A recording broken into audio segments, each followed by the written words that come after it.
बंदी छोड़ सतगुरु रामपाल जी परमेश्वर जी की जय हो। परमपिता परमात्मा सारी सृष्टि के रचनहार कुल मालिक असंख्य ब्रह्मांडों के स्वामी जगत गुरु तीनों लोकों में प्रवेश करके सबका धारण पोषण करने वाले राजाधिराज आत्माधार नाथों के नाथ देवों के देव महादेव सर्वेश्वर महेश्वर मृत्युंजय अजरो अमर आदि अनादि सनातनी प्रभु जगत पिता जगदीश्वर श्री श्री 1008 की उपाधि के वास्तविक अधिकारी अकाल मूर्त शब्द स्वरूपी राम वासुदेव सर्वगतम ब्रह्म परम पूज्य प्रथम पूज्य परम संत परम पुरुष परम धनी परम दयालु सत्य कबीर हक्का कबीर अल्लाहु कबीर अल्लाहु अकबर बाखबर अल्लाह ताला जगत के तारणहार जगत के मुक्तिदाता जगत के जगन्नाथ हारे के सहारे हिंदुओं के राम मुसलमानों के अल्लाह सिखों के वाहिगुरु ईसाइयों के मसीह दया के सागर दयानिधि करुणा के सागर करुणानिधि स्वयंभू परिभू संकट मोचन कष्ट हरण मंगल करण दुख भंजन अविगत कबीर निर्विकार निर्विषम परमात्मा अलय अलेख सतगुरु आदि अनादि सतगुरु असली मर्यादा पुरुषोत्तम असली राम असली कृष्ण असली घनश्याम असली मुरारी राजाओं के राजा महाराजाओं के महाराजा शहंशाहों के शहंशाह सम्राटों के सम्राट भगवानों के भगवान अल्लाहों के अल्लाह प्रभुओं के प्रभु मसीहाओं के मसीह सच्चे वाहिगुरु बाबाओं के बाबा पीरों के पीर सेठों के सेठ जगत सेठ सावड़ सा सेठ सर्वगुण संपन्न अनंत कोटि कलाओं के स्वामी अनंत कोटि ब्रह्मांडों के नायक योगियों में महायोगी ध्यानियों में महाध्यानी सिद्धों में परम सिद्ध ज्ञानियों में तत्व ज्ञानी ब्रह्म ज्ञानी महाज्ञानी परम ज्ञानी सर्वश्रेष्ठ ज्ञानी विज्ञानी युवा कबीर समर्थ कबीर असमवात अमित ओजा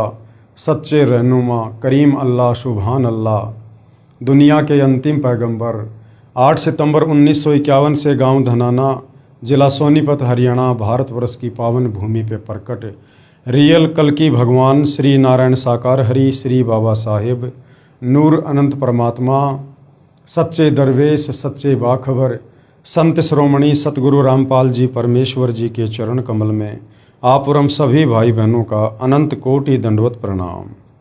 सत्साई भाई और बहनों, बहुत बड़ी दया बहुत बड़ी मेहर पूज्य गुरुदेव भगवान की परमेश्वर रामपाल जी की, जिनके शुभ आशीर्वाद से विशेष आशीर्वाद से उन्हीं के कर कमलों से लिखित पवित्र पुस्तक ज्ञान गंगा के ऊपर वीडियो बनाने की श्रृंखला जारी है। इसी श्रृंखला में आज हमारा ये 13वें नंबर का वीडियो है। प्रत्येक वीडियो में हमें भक्ति और भगवान के विषय में बहुत कुछ जानने और समझने को प्राप्त हो रहा है। ये पवित्र पुस्तक ज्ञान गंगा सर्व धर्मों के सर्व शास्त्रों से प्रमाणित है। इस पवित्र पुस्तक में सुई की नोक रखने जितनी कमी निकालना भी नामुमकिन है, क्योंकि ये पुस्तक किसी आम या साधारण संत महात्मा या शंकराचार्य के द्वारा नहीं लिखी गई है।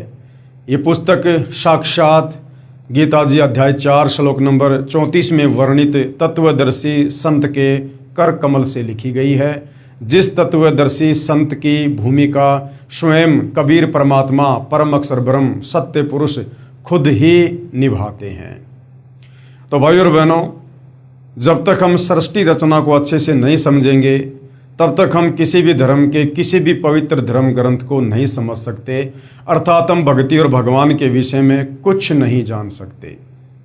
हम सृष्टि रचना को समझे बिना संशय में रहेंगे और हम कभी भी भक्ति मार्ग से विचलित हो सकते हैं, डगमग हो सकते हैं। तो सृष्टि रचना पर वीडियो बन चुके हैं।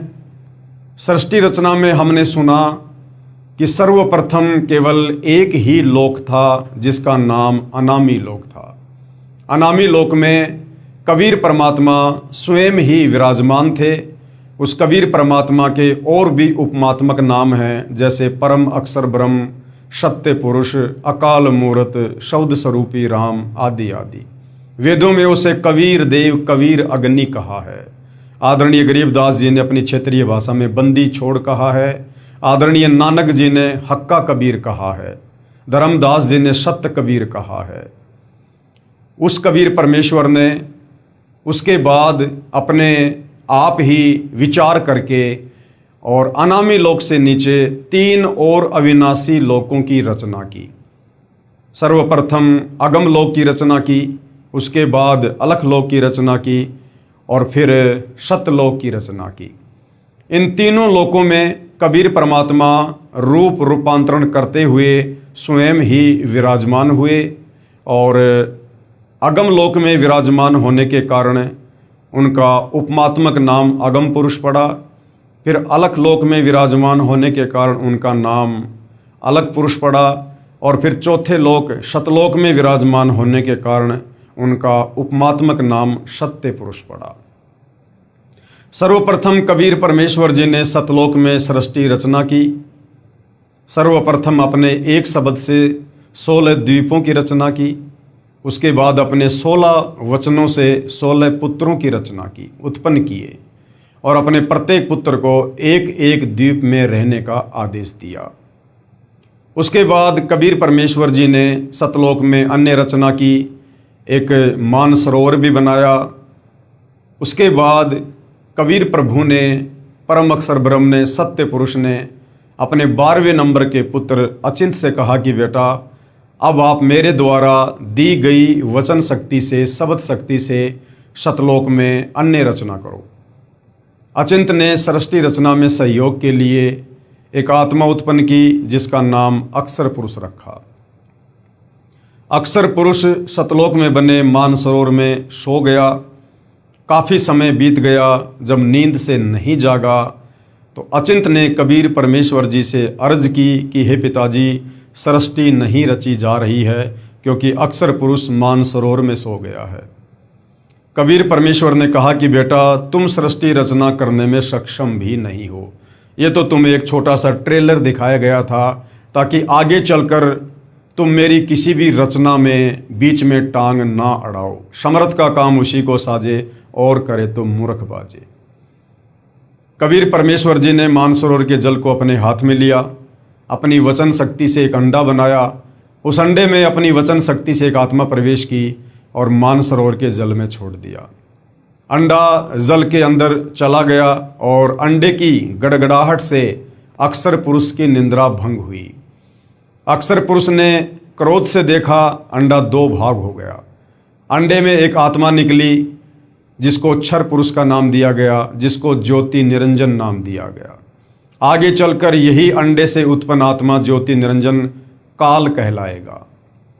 बाहर परमेश्वर ने आवाज़ दी, आकाशवाणी की कि ज्योति निरंजन और अक्षर पुरुष तुम दोनों मानसरोवर से बाहर आओ। और अक्षर पुरुष तुम निंद्रा में थे, तुम्हारे को जगाने के लिए मेरे को ये सब कुछ करना पड़ा। दोनों आत्मा मानसरोवर से बाहर आती हैं। कबीर परमेश्वर दोनों आत्माओं को आदेश देते हैं कि तुम दोनों अपने बड़े भाई अचिंत के लोक में रहो। तीनों एक ही लोक में रहने लगे, अचिंत, ज्योति निरंजन और अक्षर पुरुष। काफ़ी समय उपरांत ज्योति निरंजन के मन में एक खरपतवार उत्पन्न हुई कि हम तीनों भाई एक ही द्वीप में रह रहे हैं और हमारे बाकी अन्य 15 भाई अलग अलग द्वीपों में रह रहे हैं।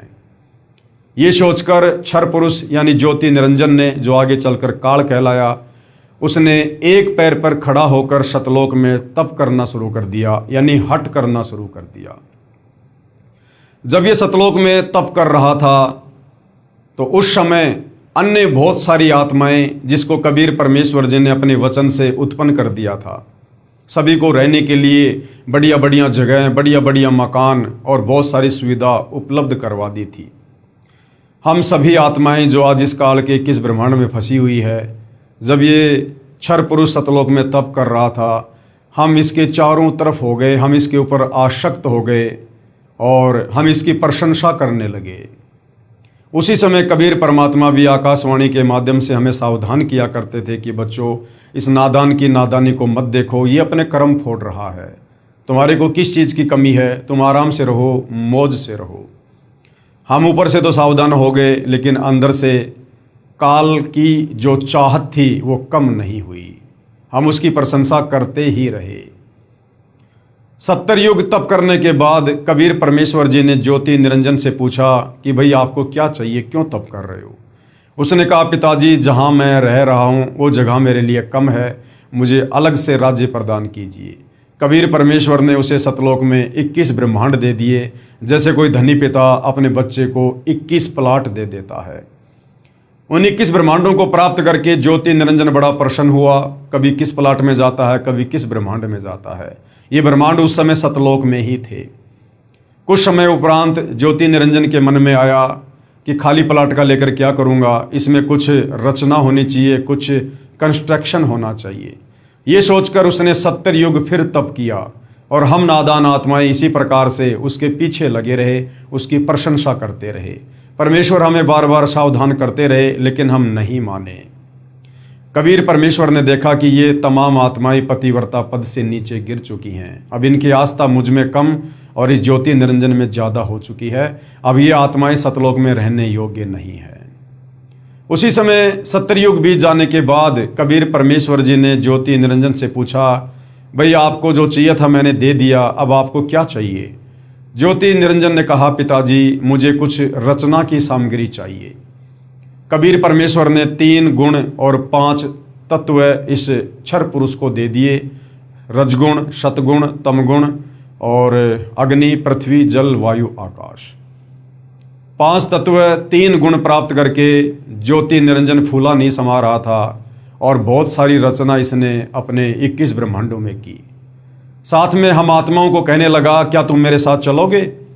मैंने पिताजी से 21 ब्रह्मांड प्राप्त कर लिए, मैंने हर प्रकार से रचना रचने की सामग्री प्राप्त कर ली है और वहाँ पर ऐसे ऐसे झरने बनाऊंगा, दूध दही शहद की नदियाँ बहेंगी, हीरे मोती लाल के पहाड़ होंगे, मौज किया करेंगे। हम नादान आत्मा तो पहले ही उसके ऊपर आसक्त हो चुके थे। हम आत्माओं ने कहा, हम अवश्य चलेंगे यदि पिताजी हमें स्वीकृति दे तो। उसके बाद भाई और बहनों, कुछ समय बाद इस ज्योति निरंजन ने फिर 64 युग तप किया, ये सोचकर कि कुछ आत्मा भी होनी चाहिए, अकेले का मन नहीं लगता। जब इसने 64 युग तप कर लिया, तब कबीर परमेश्वर जी ने पूछा, भाई ज्योति निरंजन, जो तुझे चाहिए था मैंने दिया, अब और क्या चाहिए? आप क्यों ये हट कर रहे हो? क्षर पुरुष ने कहा कि पिताजी मुझे कुछ आत्मा दे दो, मेरा अकेले का मन नहीं लगता। कबीर परमेश्वर ने कहा कि ज्योति निरंजन, तेरे तप के बदले मैं और कुछ दे सकता हूँ, लेकिन ये मेरे बच्चे हैं, मेरी आत्माएं हैं, मेरे शरीर से, मेरे वचन से उत्पन्न हैं, ये मैं तेरी किसी भी तपस्या के बदले नहीं दे सकता। हाँ, यदि कोई अपनी मर्जी से स्वेच्छा से तेरे साथ जाना चाहे तो मैं भेज सकता हूँ। ज्योति निरंजन और कबीर परमेश्वर हम सभी आत्माओं के पास आए और परमेश्वर जी ने कहा कि भाई कौन कौन आत्माएं हैं जो इस क्षर पुरुष के ज्योति निरंजन के 21 ब्रह्मांडों में इसके साथ जाना चाहती हैं। सन्नाटा छा गया, किसी ने हाथ खड़ा नहीं किया। कबीर परमेश्वर ने कहा, भाई ज्योति निरंजन, आप तो कह रहे थे कि मेरे साथ कुछ आत्माएं जाने को तैयार हैं, या तो कोई कुछ बोल ही नहीं रहा। इतने में एक आत्मा ने सबसे पहले दुस्साहस किया और ये सोचकर हाथ खड़ा किया कि कहीं बात ना बिगड़ जाए। देखा फिर सभी आत्माओं ने हाथ खड़े कर दिए कि हम जाना चाहते हैं, हम भी जाना चाहते हैं। कबीर परमेश्वर ने ज्योति निरंजन से कहा कि भाई आप अपने 21 ब्रह्मांडों में जाओ, जिन जिन आत्माओं ने आपके 21 ब्रह्मांड में जाने के लिए स्वीकृति दी है, उन आत्माओं को मैं अपने हिसाब से तुम्हारे पास में भेज दूंगा। ये ज्योति निरंजन अपने 21 ब्रह्मांडों में चला जाता है। पीछे से परमेश्वर ने सर्वप्रथम हाथ खड़ा करके काल के साथ 21 ब्रह्मांडों में जाने के लिए स्वीकृति देने वाले हंस को एक सुंदर लड़की बनाया, एक युवा लड़की बनाया और अपने पुत्र सहजदास के द्वारा उसे काल के पास यानी ज्योति निरंजन के पास उसके 21 ब्रह्मांडों में भिजवा दिया। और जिसको सुंदर लड़की बनाया था, जिस हंस को, उसको कबीर परमेश्वर ने आदि माया का नाम दिया, उसको दुर्गा का नाम दिया, उसको अष्टंगी का नाम दिया, उसको प्रकृति का नाम दिया, जो गीता अध्याय 14 श्लोक नंबर 3 और 4 में जिसे प्रकृति कहा गया है वो दुर्गा है। और दुर्गा के अंतःकरण में बाकी जितनी भी आत्माएं थी जो आज 21 ब्रह्मांड में फंसी हुई है, चींटी से लेकर और ब्रह्मा विष्णु महेश तक, सभी आत्माओं को सूक्ष्म रूप में दुर्गा के अंतःकरण में फीड कर दिया और कहा कि बेटी, मैंने तुझे वचन शक्ति दे दी है, ये ज्योति निरंजन जितनी आत्मा चाहे तू उत्पन्न कर देना। सहजदास अपनी बहन को ज्योति निरंजन के 21 ब्रह्मांड में छोड़कर वापस आ जाता है। लड़की के युवा शरीर को देखकर, निखरे हुए रंग रूप को देखकर और ज्योति निरंजन के मन में बकवाद आ जाती है, विषय वासनाओं से ग्रस्त हो जाता है और लड़की के साथ जबरदस्ती करने का प्रयास करता है, अपने नाखूनों से स्त्री इंद्रिय लगाने का प्रयास करता है। उसी समय इस आदि माया ने, प्रकृति ने, दुर्गा ने ज्योति निरंजन से कहा कि भाई आप मेरे बड़े भाई हो, आपकी उत्पत्ति परमेश्वर ने अंडे से की है और उसके बाद मेरी उत्पत्ति अपने वचन से की है, आप मेरे बड़े भाई हो। भाई बहन का ये दुष्कर्म महापाप का भागी होता है। मेरे को परमात्मा ने शब्द शक्ति दी हुई है, आप जितनी आत्मा चाहोगे मैं उत्पन्न कर दूंगी, ये मैथुन परंपरा शुरू मत करो, अन्यथा जीव बहुत दुखी हो जाएंगे। परंतु काल ने एक ना सुनी और दुर्गा के साथ बकवाद करने लगा। उसी समय दुर्गा ने सूक्ष्म रूप बनाया और इस ज्योति निरंजन के मुख के माध्यम से उसके पेट में जाकर शरण ली और उसके पेट में कबीर परमेश्वर जी को याद किया कि हे पिताजी मेरी रक्षा करो। कबीर परमेश्वर अपने पुत्र का रूप बनाकर वहाँ पर उपस्थित होते हैं और इस ज्योति निरंजन को श्राप देते हैं कि भाई इस सतलोक में ऐसा गंदा कर्म करने वाला फिर यहाँ रह नहीं सकता है, आपने यहाँ का विधान तोड़ा है। मैं श्राप देता हूँ, आज के बाद तेरा नाम काल होगा। इतना कहते ही उसका स्वरूप बिगड़ना शुरू हो गया। लंबे लंबे दांत, काला कलूटा शरीर, ओछा माथा, विकराल चेहरा, और कहा कि तो आज के बाद 1,00,000 मानव शरीरधारी आत्माओं का नित आहार किया करेगा, ये तेरा भोजन होगा। और 21 ब्रह्मांडों सहित उसे सतलोक से निष्कासित कर दिया। इतना कहते ही कबीर परमेश्वर वहाँ से अंतर्ध्यान हुए और इस काल के 21 ब्रह्मांड जो पहले सतलोक में ही थे, वो टुकड़ा वहाँ से टूटकर एक विमान की तरह सतलोक से दूर जाने लगा। रास्ते में कबीर परमेश्वर के पुत्र सहजदास का लोक आता है। जब उसके ऊपर से विमान जा रहा था तो ज्योति निरंजन यानी काल ने सोचा कि मैं अपने भाई से प्रार्थना करता हूँ, हो सकता है कबीर परमात्मा इसकी प्रार्थना पर मुझे यहीं इसके लोक में जगह दे दे। तो ज्योति निरंजन ने सहजदास से प्रार्थना की कि सहजदास ऐसे ऐसे मैंने गलती कर दी और पिताजी ने मुझे ऐसे ऐसे श्राप दे दिया। पिताजी आपकी बात बहुत ध्यान से सुनते हैं, आपकी बात मानते हैं, आप एक बार मेरी तरफ से अर्ज कर दो। सहजदास ने सत्य पुरुष कबीर देव परम अक्षर ब्रह्म से अर्ज की कि हे परमात्मा, आपका एक नौकर है ज्योति निरंजन क्षर पुरुष, जो मेरे लोक में अपने विमान को जो है उतारने की प्रार्थना कर रहा है। कबीर परमेश्वर जी ने कहा कि मैं 3 वचन कहता हूँ, मन कर्म वचन त्रिवाचा। मैं मन कर्म वचन से कहता हूँ कि उसको यहाँ बिल्कुल भी नहीं रोकना है, उसे तुरंत यहाँ से 9-2-11 करो। सहजदास वापस आ जाता है और कहता भाई परमेश्वर जी ने यहाँ उतरने की आज्ञा नहीं दी है, आप यहाँ से जाइए, मुझे भी मरवाओगे। और काल के 21 ब्रह्मांड विमान की तरह सतलोक से 16 शंख कोश की दूरी पर आकर परमेश्वर कबीर जी की वचन शक्ति से स्थिर हो जाते हैं, एक जगह रुक जाते हैं, जैसे आजकल वैज्ञानिक गुरुत्वाकर्षण शक्ति का जिसको नाम देते हैं। उसके बाद इस ज्योति निरंजन ने काल ने दुर्गा से कहा कि अब मैं मनमानी करूँगा, मेरा जो कुछ बिगड़ना था बिगड़ चुका है, अब इससे ज़्यादा और क्या बिगड़ेगा। और इस काल ने दुर्गा के साथ में ज़बरदस्ती करने का प्रयास किया। दुर्गा ने बहुत समझाया लेकिन नहीं माना। दुर्गा को स्त्री इंद्रिय सतलोक में ही लगा चुका था लेकिन दुष्कर्म नहीं कर पाया था। उसके बाद इसने दुर्गा से शादी की और रति क्रिया करके पति पत्नी संबंध बनाकर 3 पुत्रों की उत्पत्ति की। बड़े पुत्र का नाम ब्रह्मा रखा, ब्रह्मा को रजोगुण से युक्त कर दिया। दूसरे का नाम विष्णु रखा, विष्णु को सतोगुण से युक्त कर दिया। तीसरे का नाम शंकर रखा, शंकर जी को तमोगुण से युक्त कर दिया।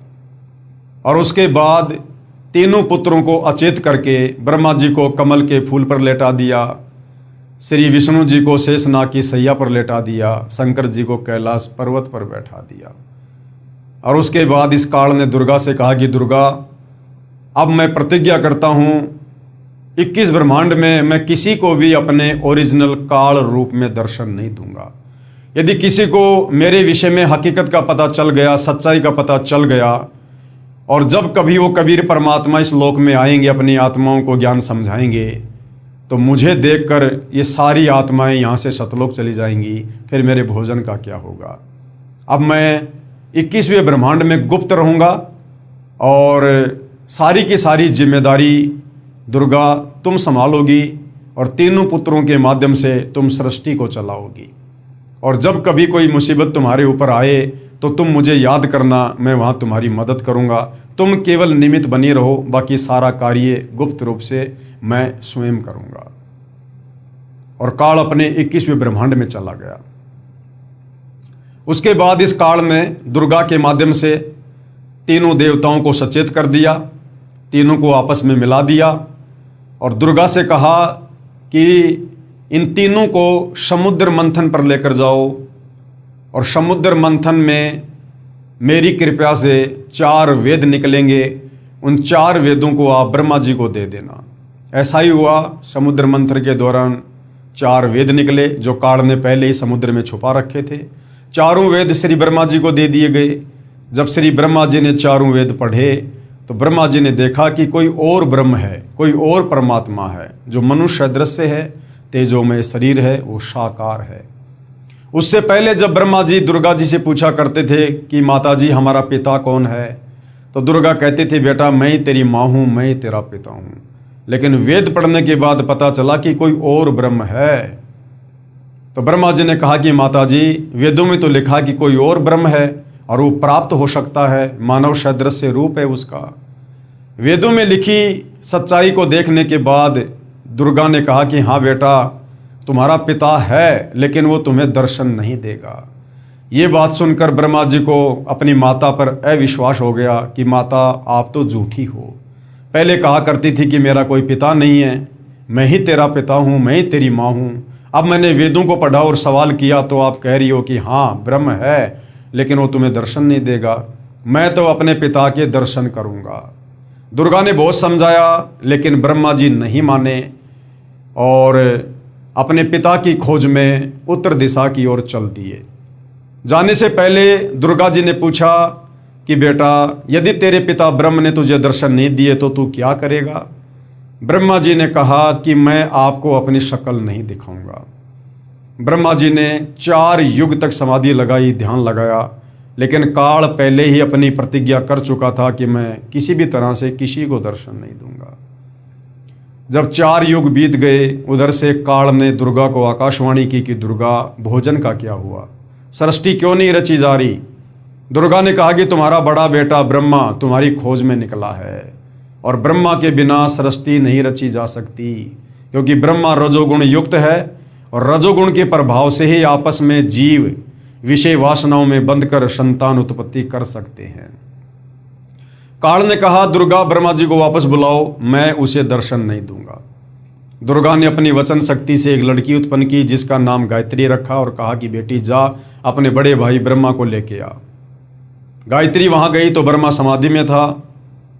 गायत्री ने ध्यान लगाकर दुर्गा से पूछा कि ब्रह्मा जी तो समाधि में है, कैसे जगाऊं। दुर्गा ने कहा कि आप इसके चरण स्पर्श करो, इसकी समाधि टूट जाएगी। गायत्री ने वैसा ही किया, ब्रह्मा जी की समाधि टूटी। ब्रह्मा जी समाधि से बाहर आए तो गुस्से से बोले कि उल्टा तू कौन है, मेरा ध्यान भंग कर दिया, मैं तुझे श्राप दूंगा। गायत्री ने कहा कि भैया शराब बाद में देना, पहले मेरी बात सुन लो। मुझे माता जी ने भेजा है, तुम्हारे बिना सृष्टि नहीं रची जा रही है। ब्रह्मा ने कहा कि गायत्री मैं कैसे चलूं, 4 युग बीत गए, मुझे पिताजी के दर्शन नहीं हुए और मैं माता से प्रतिज्ञा करके आया था यदि पिताजी ने दर्शन नहीं दिए तो मैं अपनी शक्ल नहीं दिखाऊंगा, मुझे तो शर्म लगती है। गायत्री की मजबूरी थी, ब्रह्मा को लेकर जाना था। तो ब्रह्मा जी ने कहा कि गायत्री यदि आप मेरी झूठी गवाही दे दो माता जी के सामने कि मेरे सामने ब्रह्मा जी को इसके पिता ब्रह्म ने दर्शन दिए तो मैं चल सकता हूँ। गायत्री ने कहा कि मैं झूठी गवाही नहीं दूंगी, लेकिन गायत्री की मजबूरी थी, दुर्गा का आदेश था, ब्रह्मा को लाना था। गायत्री ने कहा कि ठीक है, मैं तुम्हारी गवाही दे दूंगी, लेकिन उसके लिए तुमने मेरी एक शर्त माननी पड़ेगी। आपने मेरे साथ में शारीरिक संबंध बनाने पड़ेंगे। ये गायत्री ने इसलिए कहा कि यदि कल को ब्रह्मा जी अगर सब कुछ सच सच बता देते हैं तो फिर मैं दुर्गा के आगे झूठी पड़ जाऊंगी, फिर मेरी पिटाई होगी, तो मरें तो दोनों मरें। ये सोचकर गायत्री ने शर्त रखी और ब्रह्मा जी जो कि पहले से रजोगुण युक्त थे, उन्होंने गायत्री की शर्त को मंजूर किया और दोनों ने शारीरिक संबंध बनाए। उसके बाद गायत्री ने सोचा क्यों ना एक गवाह और तैयार किया जाए, बात थोड़ी हमारी मजबूत हो जाएगी माता जी के सामने। ब्रह्मा जी से विचार विमर्श किया, ब्रह्मा जी ने सहमति दे दी। गायत्री ने अपनी वचन शक्ति से एक लड़की उत्पन्न की जिसका नाम पोहपति रखा गया। और गायत्री ने कहा कि आप ऐसे ऐसे हमारी गवाही दे देना। तो पोहपति ने कहा कि मैं गवाही क्यों दूं? हाँ, एक शर्त है, यदि ब्रह्मा जी मेरे साथ शारीरिक संबंध बनाते हैं तो मैं स्वीकृति दे सकती हूँ, मैं आपकी गवाही दे सकती हूँ। वही बात पोहपति ने सोची कि कल को अगर ये दोनों मुकर गए तो मेरी तो पिटाई हो जाएगी, तो मरें तो तीनों मरें। ये सोचकर गायत्री ने शर्त रखी।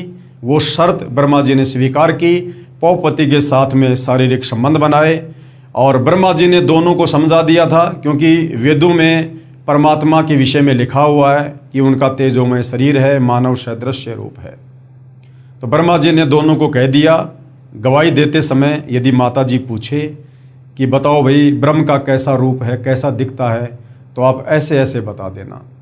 तीनों चल दिए, दुर्गा जी के पास आए। दुर्गा ने पूछा कि बेटा तुझे तेरे पिता ब्रह्म ने दर्शन दिए? तो ब्रह्मा ने कहा कि हाँ माँ, मुझे पिता ने दर्शन दिए। दुर्गा ने कहा भाई कोई सबूत पेश करो, कोई गवाह पेश करो। ब्रह्मा जी ने कहा इन दोनों के आगे मुझे पिताजी ने दर्शन दिए। दुर्गा ने दोनों लड़कियों से पूछा तो दोनों ने सहमति दे दी कि हाँ, हमारे आगे दर्शन दिए। इतना सुनकर दुर्गा क्रोधित हो गई कि ये काल भी बड़ा अजब गजब है, बड़ा दोगला इंसान है। मुझे कह रहा था कि मैं दर्शन नहीं दूंगा और इनको दर्शन दे दिए। दुर्गा ने ध्यान लगाया नाराज होकर। उधर से काल ने आकाशवाणी की कि दुर्गा, मैंने किसी को दर्शन नहीं दिए, ये तीनों झूठ बोल रहे हैं। उधर से दुर्गा वापस आई और कहा कि नालायको, तुम झूठ बोल रहे हो। अभी अभी तुम्हारे पिताजी की आकाशवाणी हुई है, उन्होंने कहा है कि मैंने किसी को दर्शन नहीं दिए।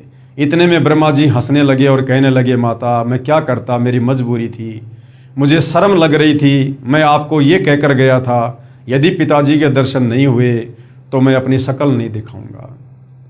दुर्गा गुस्से में आ गई और दुर्गा ने श्री ब्रह्मा जी को श्राप दे दिया कि आज के बाद मैं तुझे श्राप देती हूँ, तेरी जगत में कभी पूजा नहीं होगी और तेरे वंशज तेरे जैसे पाखंडी होंगे, मिथ्याभाषी होंगे, दुनिया को ठगना, झूठ बोलना, ये उनका परम धर्म होगा और धर्म कर्म से दूर रहेंगे, पाखंड करेंगे, दिखावा करेंगे। ब्रह्मा जी के वंशज हैं ब्राह्मण। ब्राह्मण और पंडित उसे कहते हैं जो आध्यात्मिक मार्ग में गुरुजन होते हैं, आध्यात्मिक मार्गदर्शक होते हैं। और आज हम देख रहे हैं भाई और बहनों, जितने भी लोग गुरु पद पर हैं, धर्म के ठेकेदार बने हुए हैं, सब शास्त्रों के विरुद्ध ही ज्ञान देते हैं, अपने धार्मिक धंधे के लिए दुनिया को गुमराह करके बैठे हुए हैं। ये सुनकर श्री ब्रह्मा जी मूर्छित हो गए, जमीन पर गिर पड़े। उसके बाद दुर्गा ने गायत्री को श्राप दिया कि तूने झूठी गवाही दी है, तू मृत लोक में गाय बनेगी और तेरे कई कई सांडपति होंगे। उसके बाद पोहपति को श्राप दिया कि तू गंदी जगह पर उगने वाला एक पौधा होगी, तेरा नाम केवड़ा केतकी होगा, हरियाणा में जिसको कुशोंदी भी कहते हैं, जिसके फूल किसी काम नहीं आते हैं। ऐसा ही हुआ। ये श्राप देने के बाद फिर काल ने दुर्गा को आकाशवाणी दी कि दुर्गा, तुझे अधिकार नहीं है यहाँ पर किसी को श्राप देने का। 21 ब्रह्मांड मैंने तप करके प्राप्त किए हैं, तुझे कोई आदेश नहीं है। अब मैं तुझे श्राप देता हूँ कि तू भी द्वापर युग में मृतलोक में द्रौपदी का अवतार लेगी और तेरे भी 5 पति होंगे। द्वापर में जो द्रौपदी थी, 5 पांडवों की पत्नी थी, वो दुर्गा का अंश अवतार थी। उसके बाद भाई और बहनों, दुर्गा ने कहा कि ठीक है भाई काल बली, मैंने सतलोक में अपने पिता के साथ में धोखा किया, पतिव्रता पद से नीचे गिरी, सर्वप्रथम मैंने तेरे साथ आने की स्वीकृति दी। भाई मैंने अपने पैर पर खुद ही कुल्हाड़ी मारी है, अब मैं तेरे वश हूं, तू जैसा नाच नचाएगा हम नचेंगे। उसके बाद दुर्गा ने अपने दूसरे बेटे विष्णु से कहा कि बेटा तू भी अपने पिताजी के दर्शन कर ले, कल को फिर तू बीच में टांग अड़ा के खड़ा होगा। श्री विष्णु जी भी पाताल लोक में चले गए अपने पिता के दर्शन करने के लिए, समाधि के लिए। पाताल लोक पर शेषनाग का आधिपत्य था। शेषनाग ने देखा कि मेरे लोक में मेरी इजाज़त के बिना बेधड़क होकर ये कौन व्यक्ति आ रहा है, और गुस्से से लाल होकर शेषनाग ने अपने 1000 फणों से फूंकार मारी, और जिस विष के चलते श्री विष्णु जी का रंग काला हो गया, नीला हो गया। विष्णु जी ने सोचा कि देखो मैंने इसका कुछ बिगाड़ा नहीं, बेवजह इसने मेरा रूप बिगाड़ दिया, अभी मैं इसको मजा चखाता हूं। जैसे विष्णु आगे बढ़ने लगा, तुरंत काल ने आकाशवाणी की। काल ने सोचा अगर इसी प्रकार से ये आपस में लड़ते रहे तो मेरे भोजन का क्या होगा, सृष्टि को आगे कौन चलाएगा, जीवों की उत्पत्ति कौन करेगा। उसी समय काल ने आकाशवाणी की कि बेटा विष्णु, अभी तू इस शेषनाग को कुछ मत कह, द्वापर युग में तू श्री कृष्ण अवतार रूप में जाएगा, उस समय मैं तुझे इसका बदला तुझे वहां दिलाऊंगा। ये काली दह में कालिया नाम का नाग होगा, और उस समय तू इसकी मार पिटाई करके अपना बदला पूरा करना, और जाकर अपनी माताजी से सच सच कह देना कि मुझे पिताजी ने दर्शन नहीं दिए। अगर तूने झूठ बोला तो तेरी भी वही हालत होगी जो ब्रह्मा की हुई है। विष्णु जी वापस आ गए। दुर्गा जी ने पूछा कि बेटा तुझे तेरे पिता ने दर्शन दिए? तो विष्णु जी ने कहा कि नहीं माताजी, मुझे पिताजी ने दर्शन नहीं दिए। दुर्गा ये सुनकर बड़ी खुश हुई और कहा बेटा मैं तुझे आशीर्वाद देती हूँ, तू शतवादी होगा, तू शतोगुण युक्त होगा और जग में तेरी पूजा होगी। विष्णु जी चले जाते हैं। उसके बाद दुर्गा अपने तीसरे नंबर के पुत्र तमोगुणी शंकर के पास जाती है और बोली बेटा तू भी अपने पिता के दर्शन करके देख ले, कहीं तेरे भी मन में रह जाए, तेरे दोनों भाइयों को तो दर्शन दिए नहीं। इस मामले में शंकर जी बड़े होशियार निकले और कहा माता जी, जब मेरे 2 बड़े भाइयों को पिताजी ने दर्शन नहीं दिए तो मैं फिर व्यर्थ में प्रयत्न क्यों करूं। लेकिन माता जी मेरी एक अर्ज है, आप मुझे मृत्युंजय कर दो, मुझे अजरो अमर कर दो, मेरी कभी मृत्यु ना हो, क्योंकि शतलोक में हम मरा नहीं करते थे, इस आत्मा को चाहत है। दुर्गा ने कहा कि बेटा ये मेरे वश से बाहर की बात है, इस 21 ब्रह्मांड में जिसका जन्म हुआ उसकी मृत्यु निश्चित है। हाँ मैं तुझे एक विधि बताती हूँ जिससे तेरी आयु तेरे दोनों भाइयों से लंबी हो जाएगी। बेटा तू ऐसे ऐसे अपने ध्यान को 10वें द्वार में ले जाकर समाधि लगाया कर, अपने श्वासों को रोका कर, क्योंकि हमारा शरीर 21 ब्रह्मांड में देवताओं से लेकर मनुष्य का श्वासों पर आधारित है। जिसकी श्वासें जितनी ज़्यादा खर्च होंगी उसकी मृत्यु उतनी ही जल्दी होगी। तो हम देखते हैं कि शंकर जी ज़्यादातर समाधि में रहते हैं, ध्यान में रहते हैं, 10वें द्वार में जाकर श्वासों को रोक लेते हैं, जिस कारण से इनकी उम्र बहुत ज़्यादा है। इसके बाद काल ने दुर्गा को आकाशवाणी की और कहा कि दुर्गा अब इन तीनों को फिर से समुद्र मंथन पर लेकर जा और ऐसे ऐसे अब इनकी शादी कर। काल का आदेश प्राप्त करके दुर्गा अपने तीनों पुत्रों ब्रह्मा विष्णु महेश को समुद्र मंथन पर ले जाती है और दुर्गा ही अपने 3 रूप बनाकर समुद्र में छुप जाती है और तीनों पुत्रों को आदेश देती है कि पुत्रों ऐसे ऐसे तुम समुद्र मंथन करो और जो भी वस्तु निकले मुझे बताना, अलग अलग लेके आना। समुद्र मंथन हुआ, उसमें 3 लड़कियां निकली। तीनों लड़कियों की पहचान करके अपनी माता के पास लेकर आए। दुर्गा ने कहा कि सबसे पहले कौन सी लड़की निकली, तो सबसे पहले एक लड़की को आगे किया गया। दुर्गा ने कहा कि इसका नाम सावित्री होगा और उसकी शादी ब्रह्मा जी के साथ कर दी और ब्रह्मा जी के लोक में भेज दिया। दूसरे नंबर पर जो लड़की निकली उसका नाम लक्ष्मी रखा और विष्णु जी के साथ शादी करके विष्णु लोक में भेज दिया। तीसरे नंबर पर जो लड़की निकली उसका नाम उमा यानी पार्वती रखा, शंकर जी के साथ शादी करके और शंकर जी के लोक में भेज दिया। और उसके बाद भाई और बहनों इस काल की सृष्टि शुरू हो जाती है। सर्वप्रथम बहुत सारी आत्माओं को जब तक इस ब्रह्मा जी के पास में शब्द शक्ति थी, इसने अपने मुख से अपने कान से इस प्रकार शब्द शक्ति से बहुत सारी आत्माओं को उत्पन्न किया। उसके बाद में इस काल लोक में ब्रह्मा जी के रजोगुण के कारण फिर ये मैथुन सृष्टि प्रारंभ हुई। और इस प्रकार से काल के भोजन के लिए दुर्गा के द्वारा, ब्रह्मा विष्णु महेश के द्वारा आप और हम सभी आपस में शादियां करके और पति पत्नी व्यवहार से इस काल की खुराक तैयार करने लगे, जो इसको 1,00,000 मानव शरीरधारी आत्माओं से निकली गंध खाने का श्राप लगा हुआ है। यानी ये काल यहाँ कोई बिजनेस करने के लिए नहीं आ रहा है। ये काल जो इसने सतलोक में गलती की थी उसकी सजा भोग रहा है। ये 21 ब्रह्मांड सतलोक में गलती करने वालों के लिए जेल है। आप और हम सभी आत्माएं यहाँ पर कोई सुख नहीं भोग रहे हैं, हमें झूठा सुख दिया जा रहा है, झूठा लोभ लालच दिया जा रहा है। आप और हम भी उस गलती की सजा यहाँ नरक में 1,84 योनियों में जन्म मरण और बुढ़ापे में भोग रहे हैं, जो गलती हमने सतलोक में पतिव्रता पद से नीचे गिरकर की थी। तो भाई और बहनों, यहाँ हर प्राणी केवल दुख भोग रहा है, कहर भोग रहा है। उसके बाद भाई और बहनों, पीछे सतलोक में जो अक्षर पुरुष था, जिस अक्षर पुरुष को जगाने के लिए परमात्मा ने एक अंडा मानसरोवर में छोड़ा था, काफ़ी समय बाद उस अक्षर पुरुष के मन में आया कि जो काल, जो ज्योति निरंजन सतलोक से जा चुका है, क्योंकि बाकी आत्माओं को उस बात का नहीं पता था कि पिताजी ने इसको श्राप देकर यहाँ से बाहर निकाला है। इस बात का वहाँ किसी को ज्ञान नहीं था। तो बाकी लोगों ने यही सोचा कि भाई वो काल यानी ज्योति निरंजन और उसके साथ में गई जितनी भी आत्माएं हैं वो तो 21 ब्रह्मांडों में बहुत ज़्यादा सुख भोग रही होंगी। तो ये सोचकर अक्षर पुरुष भी व्याकुल रहने लगा अपने साथी ज्योति निरंजन की याद में, जबकि वहाँ पर व्याकुल होना था, चिंतित होना था अपने कबीर परमेश्वर जी को याद करके। लेकिन उस ज्योति निरंजन को याद करके चिंतित रहने के कारण उसकी आस्था अपने कबीर परमेश्वर से कम होती चली गई। वो पतिव्रता पद से नीचे गिरता चला गया। आप और हम बहुत सारी आत्माओं के ऊपर, बाकी जो आत्माएं सतलोक में थी वो भी आसक्त रहने लगी, ये सोचकर कि काश हम भी उस समय हाथ खड़ा कर देते उस ज्योति निरंजन के साथ उसके 21 ब्रह्मांडों में जाने के लिए, तो शायद हम भी वहाँ पर बहुत ज़्यादा सुख भोग रहे होते।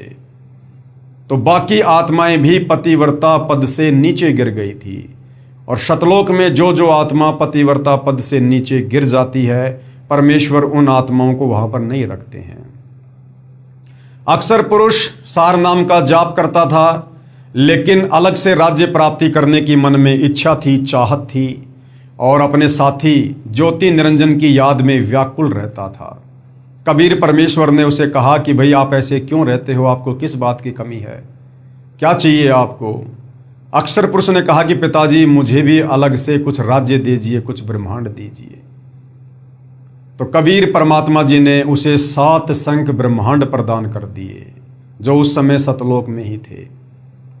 और बाकी बहुत सारी आत्माएं जो अक्षर पुरुष की व्याकुलता पर आसक्त हो गई थी और काल के 21 ब्रह्मांड में गई हुई आत्माओं के विषय में ये सोचकर कि वो तो शायद हमारे से भी ज़्यादा सुख भोग रही होंगी, जिस कारण से कबीर परमेश्वर जी ने बाकी आत्माओं को भी सतलोक से बाहर निकालना जरूरी था। तो अक्षर पुरुष ने कहा कि पिताजी मुझे कुछ आत्मा भी चाहिए, अकेले 7 संख्य ब्रह्मांडों का लेकर मैं क्या करूंगा। तो कबीर परमेश्वर ने कहा कि देख भाई, ये मेरी आत्मा है और आत्माओं को मैं किसी भी कीमत पर नहीं दे सकता। अक्षर पुरुष ने कहा जी कुछ आत्माएं मेरे साथ जाने को तैयार हैं। कबीर परमात्मा ने कहा कि ठीक है भाई, आप मेरे सामने स्वीकृति दिलवा दो, मैं आज्ञा दे दूंगा। ऐसा ही हुआ। अक्षर पुरुष और कबीर परमेश्वर बाकी आत्माओं के पास गए और कहा भी कौन कौन है जो अक्षर पुरुष के साथ इसके 7 संख्य ब्रह्मांडों में जाने को तैयार हैं। किसी ने हाथ खड़ा नहीं किया, अपने पिता के सामने किसी की हिम्मत नहीं हुई। अंत में एक आत्मा ने दुर्गा की तरह दुस्साहस किया और कहा पिताजी मैं जाना चाहता हूँ। देखम देखी सभी ने हाथ खड़े कर दिए। कबीर परमेश्वर ने कहा ठीक है भाई अक्षर पुरुष, आप अपने 7 संख्य ब्रह्मांडों में जाइए, मैं इन सभी आत्माओं को मेरे हिसाब से आपके पास भिजवा दूंगा। सर्वप्रथम हाथ खड़ा करने वाले हंस को कबीर परमेश्वर ने दुर्गा की भांति एक लड़की बनाया, युवा शरीर बनाया और अक्षर पुरुष के पास भेज दिया और बाकी सभी आत्माओं को उसके हृदय में प्रवेश कर दिया, सूक्ष्म रूप में वचन शक्ति दे दी। कबीर परमात्मा देखना चाहते थे क्या ये भी वही गलती करेगा जो गलती उस ज्योति निरंजन ने की थी। लेकिन अक्षर पुरुष ने यहां थोड़ी समझदारी दिखाई और अक्षर पुरुष ने उस युवा लड़की के साथ, जिसको ईश्वरी माया का नाम दिया गया, उसकी सहमति से, उसकी रजामंदी से उसको अपने नाखूनों से स्त्री इंद्री बनाई और उसके साथ में पति पत्नी व्यवहार किया। कबीर परमेश्वर ने कहा कि भाई देखो, आपने ये गलती की है, इस सतलोक में ऐसी गलती करने वाले को फिर रखा नहीं जाता है। और अक्षर पुरुष, ईश्वरी माया और सभी आत्माओं को सतलोक के एक कोने में, एक परिधि में परमेश्वर जी ने अलग से बांध के रख दिया। यानी वो वापस सतलोक में कबीर परमेश्वर की मर्जी के बिना नहीं आ सकते। लेकिन भाइयों और बहनों, अक्षर पुरुष और ईश्वरी माया ने अपनी सहमति से पति पत्नी व्यवहार किया, जिसके चलते अक्षर पुरुष के लोक में तपतशिला का कष्ट नहीं है, अर्थात वहाँ पर जीवों को भून भून के तपतशिला पर नहीं खाया जाता है। बाकी जो दंड है वो 21 ब्रह्मांड की आत्माओं को जो मिलता है, अक्षर पुरुष के लोक की आत्माओं को भी वही मिलता है। यानी जन्म मरण का रोग, बुढ़ापा और काम धंधा करके अपना भोजन पानी करना, रोजगार करना, जैसे भी खेती बाड़ी या अपना कोई काम धंधा, साथ में लक 84 योनियों का कष्ट अक्षर पुरुष के लोक में जो का त्यों है। वो आत्माएं भी गधे कुत्ते सूअर की योनियों में जाती हैं और नरक और स्वर्ग सेम टू सेम सिस्टम है, केवल तपतशिला को छोड़कर, क्योंकि गलती उन्होंने भी की थी। इस प्रकार से भाइयों और बहनों, कबीर परमेश्वर जी ने इस पूरी सृष्टि की रचना की। जो सृष्टि रचना सर्व धर्मशास्त्रों से प्रमाणित है। हिंदुओं के चारों वेद गीता जी, मुसलमानों की चारों कतेब तौरात, जबूर, इंजिल, कुरान शरीफ और ईसाइयों की बाइबल, सिखों का गुरु ग्रंथ साहिब, इस सृष्टि रचना का जो सृष्टि रचना अभी आपने मौखिक सुनी और परमेश्वर रामपाल जी ने अपने द्वारा लिखित पवित्र पुस्तक ज्ञान गंगा में जिस सृष्टि रचना को लिखा है, आज सर्व धर्मों के सर्व पवित्र धर्मशास्त्र उसका समर्थन कर रहे हैं। साथ में पिछले वीडियो में आपको दिखाया कि बहुत सारे महापुरुष जिनको कबीर परमात्मा जिंदा बाबा के रूप में सतलोक से चलकर इस पृथ्वी पर प्रकट होकर उन्हें मिले और अपने द्वारा रची सृष्टि का ज्यों का त्यों ज्ञान समझाया कि बच्चों, आप किस प्रकार से सतलोक में रहा करते थे, सर्व लाभ और सर्व सुख भोगा करते थे, वहाँ तुम्हें किसी प्रकार का कोई कष्ट नहीं था, किसी वस्तु का कोई अभाव नहीं था, वहाँ पर जन्म और मृत्यु नहीं थी और लक 84 योनियों का कष्ट नहीं था, कोई नरक नहीं था। तुम अपनी गलती के कारण यहाँ पर फंसे हो। ये सृष्टि रचना उन महापुरुषों को सुनाई और साथ में उनकी आत्मा को निकाल कर सतलोक दिखाया, सतलोक के सुख दिखाए, काल का पूरा साम्राज्य दिखाया कि किस प्रकार से ये काल अपने भोजन के लिए अपनी व्यवस्था को ब्रह्मा विष्णु महेश और दुर्गा के माध्यम से व्यवस्थित किए हुए है। उन आत्माओं ने सृष्टि रचना से परिचित होकर और सतलोक से परिचित होकर आंखों देखकर फिर कबीर परमेश्वर जी की कलम तोड़ महिमा की।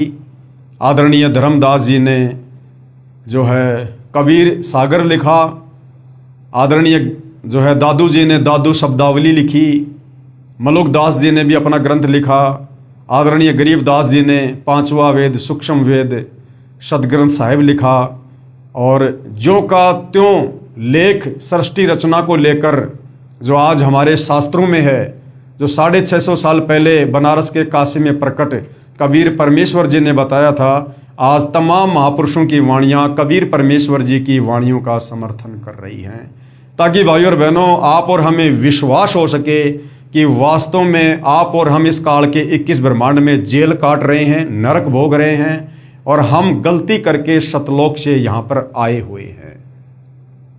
उसके बाद भाइयों और बहनों, काशी में एक पंडित रामानंद जी हुए, जिन्होंने 650 साल पहले कबीर परमेश्वर जी के मुंह बोले गुरुदेव की भूमिका निभाई। जो पंडित रामानंद चारों वेदों के, गीता जी के 18 पुराणों के मर्मज्ञ थे और जो हिंदू धर्म का प्रचार प्रसार किया करते थे, वैष्णव संप्रदाय से जुड़े हुए थे। किस प्रकार से मात्र 5 वर्ष की लीला में उम्र में कबीर परमात्मा ने उस 104 वर्ष के महात्मा पंडित रामानंद जी को ज्ञान में मात दी और पंडित रामानंद जी को स्वीकार करना पड़ा कि वास्तव में मैं जो विष्णु की भक्ति कर रहा हूँ वो तो कबीर परमेश्वर की भक्ति के आगे ऊंट के मुंह में जीरे के बराबर भी नहीं है। तो भाई और बहनों, आप और हमें विश्वास हो जाना चाहिए कि वास्तव में हम यहाँ पर नरक भोग रहे हैं। हमें मनुष्य जन्म देकर थोड़ा बहुत सुख काल के द्वारा दे दिया जाता है, जिसमें हम तमाम कष्टों को भूल जाते हैं और ये काल इसी प्रकार से भूल भलैया में आप और हमें यहाँ पर कष्ट दे रहा है। फिर वो दयालु कबीर परमेश्वर, कबीर परमात्मा रह रहकर यहाँ पृथ्वी पर आते हैं, आप और हमारे जैसे इंसान बनकर आप और हमें समझाते हैं। कभी सतगुरु की भूमिका करते हैं, कभी जगत गुरु की करते हैं, कभी तत्वदर्शी संत की करते हैं और हमें ये संपूर्ण सृष्टि रचना बताते हैं, समझाते हैं कि बच्चों, तुम यहाँ के निवासी नहीं हो, तुम सतलोक के निवासी हो, तुम मेरे बच्चे हो और तुम अपनी गलती से यहाँ पर फंसे हुए हो। अब यदि तुम मेरी बात मान लोगे तो मैं तुम्हें वापस सतलोक ले जाऊंगा। वो सर्व सुख, वो सर्व साम्राज्य मैं तुम्हें वापस पुनः प्रदान कर दूंगा। जिन जिन आत्माओं ने कबीर परमेश्वर के वचन पर विश्वास किया, उनकी भक्ति की, अंत में उनका 21 ब्रह्मांड से छुटकारा हुआ। ठीक इसी प्रकार भाई और बहनों, आज पुनः वही कबीर परमात्मा, कबीर साहिब, सारी सृष्टि का मालिक, कुल का मालिक, आज 8 सितंबर 1951 से सतगुरु रामपाल जी के नाम से धरती पर पुनः प्रकट हैं।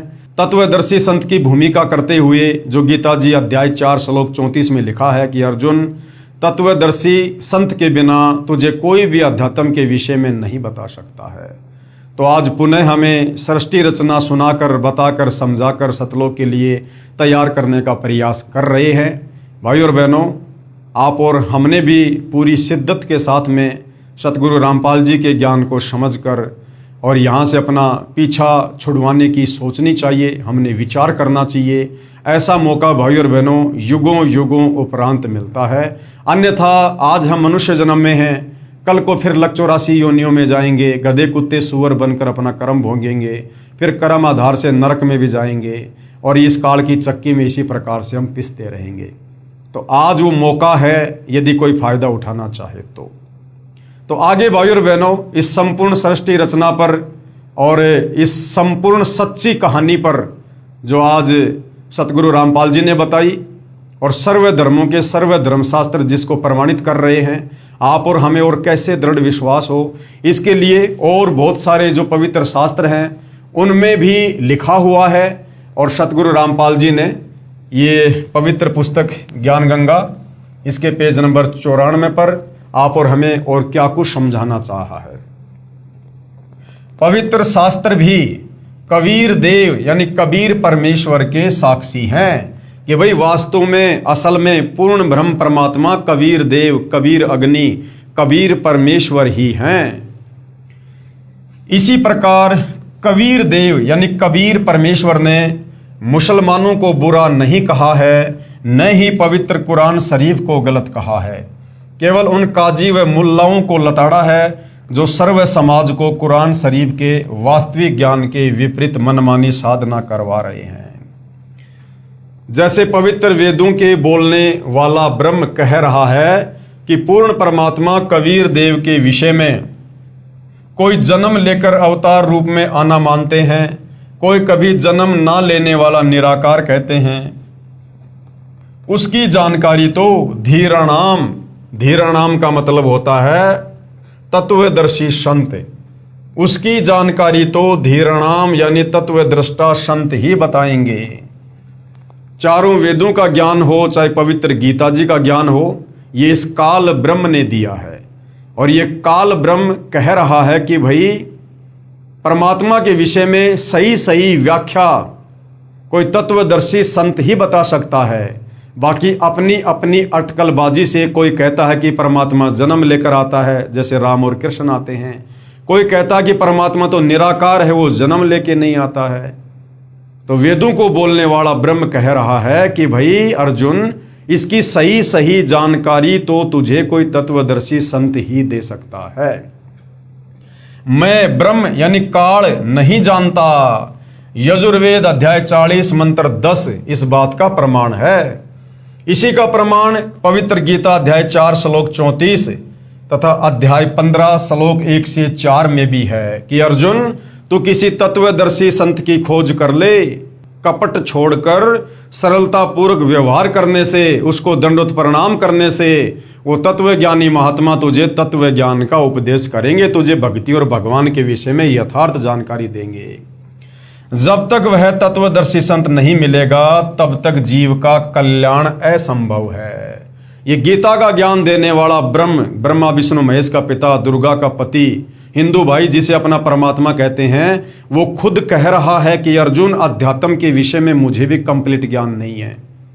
अगर तुझे मेरे जाल से बाहर निकलना है, जन्म मरण के कष्ट, लख 84 योनियों के कष्ट से बाहर निकलना है, तो भाई तू किसी तत्वदर्शी संत की खोज कर ले।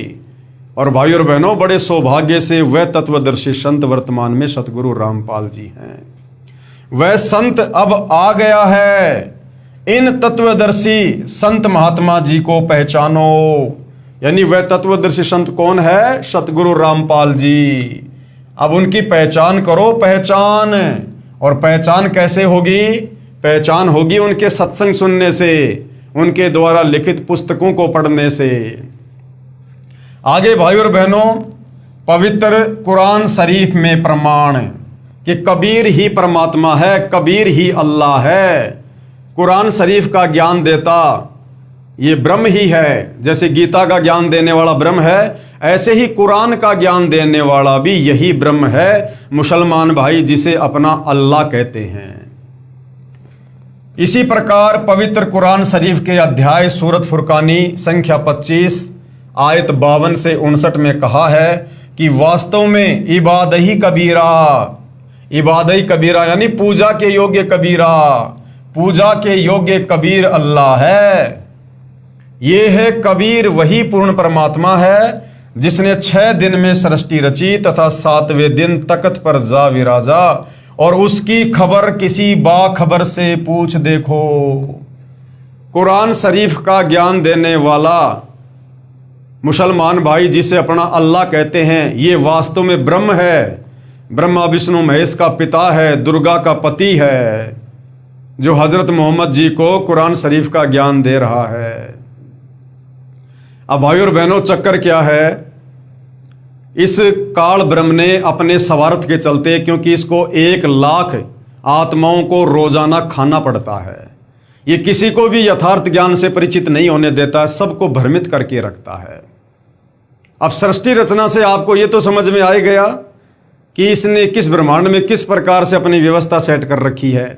अपनी पत्नी दुर्गा के माध्यम से ब्रह्मा विष्णु महेश को एक एक गुण युक्त करके, और ये किस प्रकार से जीवों की उत्पत्ति करवाता है। ब्रह्मा के रजोगुण से जीव संतान उत्पत्ति करते हैं, विष्णु जी के सतोगुण के प्रभाव से जीव आपस में मोह ममता में बंधे रहते हैं, और शंकर जी के तमोगुण के प्रभाव से लड़ाई झगड़ा मार पिटाई जैसे भी है संघार होता रहता है। अब भाइयों और बहनों, ये धर्म आज से 5000 साल पहले नहीं थे। ना अलग से कोई हिंदू धर्म था, ना कोई मुसलमान धर्म था, ना कोई सिख धर्म था, ना कोई ईसाई धर्म था। सब लोग सनातनी थे। सनातनी उनको कहा जाता था जो वेदों के अनुसार भक्ति किया करते थे।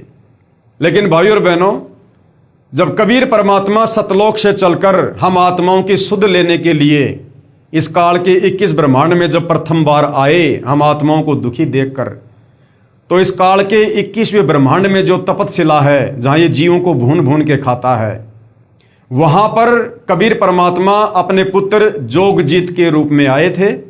और इस काल के साथ में कुछ वार्ता हुई थी, कुछ एग्रीमेंट हुए थे, और इस काल ने कुछ वचन लिए थे कि परमात्मा 3 युगों में आप जीव थोड़े लेकर जाना, और चौथा युग जब कलयुग आए तब आप कितने जीव वापस सतलोक ले जाना अपना ज्ञान समझा के। तो अब इस काल को पता था कि चौथे युग में वो कबीर परमात्मा आएगा और इन आत्माओं को ज्ञान समझाकर, सारा भेद बताकर, सृष्टि रचना समझाकर मेरे जाल से छुटाकर लेकर जाएगा। और इसको चिंता है, यदि सारे चले गए तो मेरे भोजन का क्या होगा। तो इस कलयुग में इसने भाइयों और बहनों तरह तरह के धर्म चला दिए, तरह तरह के धर्म। हिंदू, मुस्लिम, सिख, ईसाई, यहूदी, मंगोली, फारसी, और हमें जातियों में बांट दिया, धर्मों में बांट दिया। क्यों बांट दिया? ताकि हम आपस में एक दूसरे को छोटा बड़ा समझकर, एक दूसरे को घटिया और ऊंचा समझकर, और हम अपने अपने धर्मों को सर्वश्रेष्ठ समझकर, अपनी अपनी धर्म की पुस्तकों को सर्वमान्य समझकर हम आपस में धर्म के नाम पर लड़ते रहें, झगड़ते रहें। क्योंकि इस समय उस कबीर भगवान ने यहां पर आना था, इस काल को पता है। तो काल ने हमारे को बिजी कर दिया, व्यस्त कर दिया, और दुनिया भर के ना जाने कितने साधु संत महात्मा भेज दिए, ताकि कोई भी आत्मा उस तत्वदर्शी संत के संपर्क में ना आ जाए और ये मनुष्य जन्म इनका यूं ही बर्बाद हो जाए। इसलिए भाई और बहनों, इसने ये 5000 साल के अंदर अंदर ये हिंदू धर्म, मुसलमान धर्म, सिख धर्म, ईसाई धर्म, बौद्ध धर्म, ये सारे धर्म खड़े कर दिए इसने। अन्यथा सतयुग में कोई धर्म नहीं था, कोई जातियां नहीं थी। त्रेता युग में कोई हिंदू मुसलमान नहीं थे। द्वापर युग में कोई हिंदू मुसलमान नहीं थे। आप त्रेता युग में श्री रामचंद्र जी के जो 3 भाई थे उनको देख लो। ना रामचंद्र जी के नाम के आगे पीछे कोई सिंह या कोई जाट या कोई यादव या कोई धानक लगता था, ना शत्रुघ्न के नाम के आगे, और ना ही भरत और लक्ष्मण के नाम के आगे। आप बाली को देखिए, सुग्रीव को देखिए, जामवंत को देखिए, अंगद को देखिए, हनुमान जी को देखिए, रावण को देखिए, अक्षय कुमार को देखिए। किसी के नाम के आगे कोई खान, कोई यादव, कोई सिंह कुछ नहीं लगता। द्वापर युग में आइए 5000 साल पहले, आप पांडवों को देख लीजिए। 5 पांडव, अर्जुन, नकुल, सहदेव, भीम, युधिष्ठिर, किसी के नाम के आगे कोई सिंह, कोई यादव, कोई जाट, कोई ब्राह्मण कुछ नहीं। 100 कौरव थे, किसी के नाम के आगे कुछ नहीं। दुर्योधन, दुशासन, शकुनी, धृतराष्ट्र वगैरह वगैरह। कोई जाति सूचक शब्द नहीं, कोई धार्मिक शब्द नहीं, कोई सिंह नहीं, कोई यादव नहीं, कोई शर्मा नहीं, कोई ठाकुर नहीं, कोई राजपूत नहीं। क्योंकि द्वापर, त्रेता और सतयुग तक कोई धर्म नहीं था। उस समय तक काल को कोई खतरा नहीं था, क्योंकि परमात्मा ने वचन दिया था कि मैं चौथे युग में अपना ज्ञान समझाकर जीवों को लेकर जाऊंगा। तो ये चौथा युग कलयुग चल रहा है। इस समय काल को चिंता लगी हुई है कि कहीं वो तत्वदर्शी संत आ गया और ये तमाम आत्माएं उसके पीछे लग गई, सबको सृष्टि रचना समझ में आ गई, तो मेरा तो 21 ब्रह्मांड खाली हो जाएगा। फिर मैं रोजाना 1 लाख खाने के लिए जीव कहां से लाऊंगा? इसलिए भाई और बहनों, इसने मुसलमान धर्म बना दिए, हिंदू धर्म बना दिया। मुसलमान धर्म में इसने अलग से 4 किताबें दे दी, तौरेत, जबूर, इंजिल, हदीसें, कुरान शरीफ, कुरान मजीद, ताकि मुसलमान इन्हीं को सर्वश्रेष्ठ मानकर इनमें उलझे रहें। हिंदुओं को 4 वेद दे दिए, गीता दे दी, 18 पुराण दे दिए, 6 शास्त्र दे दिए, कि हिंदू इन्हीं को सर्वश्रेष्ठ मानकर इनमें उलझे रहें। सिखों को गुरु ग्रंथ साहिब दे दिया कि इसमें लगे रहें। ईसाइयों को बाइबल दे दी, तुम इसमें लगे रहो। और जब वो सच्चा संत, सच्चा परमात्मा धरती पर आए तो उसकी बात कोई मत सुनना। इसलिए भाइयों और बहनों, ये जो ब्रह्म है, ये ब्रह्मा विष्णु महेश का बाप है, दुर्गा का पति है। और इसी ने द्वापर युग में महाभारत के समय अर्जुन को गीता जी का ज्ञान दिया, श्री कृष्ण जी के शरीर में प्रवेश करके। ठीक इसी प्रकार आज से 1400 साल पहले हजरत मोहम्मद को इसी ब्रह्म ने, मुसलमान भाई जिसे अपना अल्लाह कहते हैं, वो यही काल है, यही ब्रह्म है, इसी ने हजरत मोहम्मद को यह ज्ञान दिया। और आप जब पढ़ेंगे तो आपको लगेगा सेम सेम है, बिल्कुल सेम सेम। ये काल ब्रह्म, ब्रह्मा विष्णु महेश का पिता, दुर्गा का पति, गीता जी अध्याय 4 श्लोक नंबर 34 में कह रहा कि अर्जुन, मुझे इस भक्ति मार्ग के विषय में कंप्लीट जानकारी नहीं है सृष्टि रचना की। तो किसी तत्वदर्शी संत की खोज कर ले, वो तत्वदर्शी संत तुझे बताएगा कि वास्तव में तत्व ज्ञान क्या है और परमात्मा की प्राप्ति कैसे होगी। ठीक इसी प्रकार ये ब्रह्म, जिसको मुसलमान अल्लाह कहते हैं, इसने हजरत मोहम्मद को कहा कि ए पैगंबर, वो जिंदा पर भरोसा कर जो तुझे मिला था। यानी कबीर परमात्मा जिंदा बाबा रूप में और हजरत मोहम्मद जी को मिले थे, उनको प्रथम नाम दिया था, भक्ति बताई थी। बाद में शैतान के प्रभाव से हजरत मोहम्मद ने वो भक्ति छोड़ दी और इस काल वाली भक्ति को अपना लिया। तो वो ब्रह्म, वो काल कह रहा कि ऐ हजरत मोहम्मद, तुझे जो जिंदा बाबा मिला था कबीर, और उसने तुझे जो भक्ति बताई उस पर यकीन कर। इन काफिरों का कहना मत मानना। काफिर यानी जो एक अल्लाह की पूजा ना करके बाकी औरों को पूजते हैं, देवी देवताओं की पूजा करते हैं। और कहा कि उस कबीर अल्लाह की जानकारी किसी बाखबर से जा पूछो, किसी बाखबर से, उसकी खबर किसी बाखबर से पूछो। अब मुसलमान धर्म में बाखबर कहते हैं तत्वदर्शी संत को, जो शास्त्रों के विषय में जानता है। तो भाई और बहनों, दोनों धर्मों के शास्त्रों का ज्ञान सेम है, क्योंकि ज्ञान देने वाला यही काल है, यही ब्रह्म है। केवल आप और हमें इसने धर्मों में आपस में बांटकर भ्रमित कर रखा है।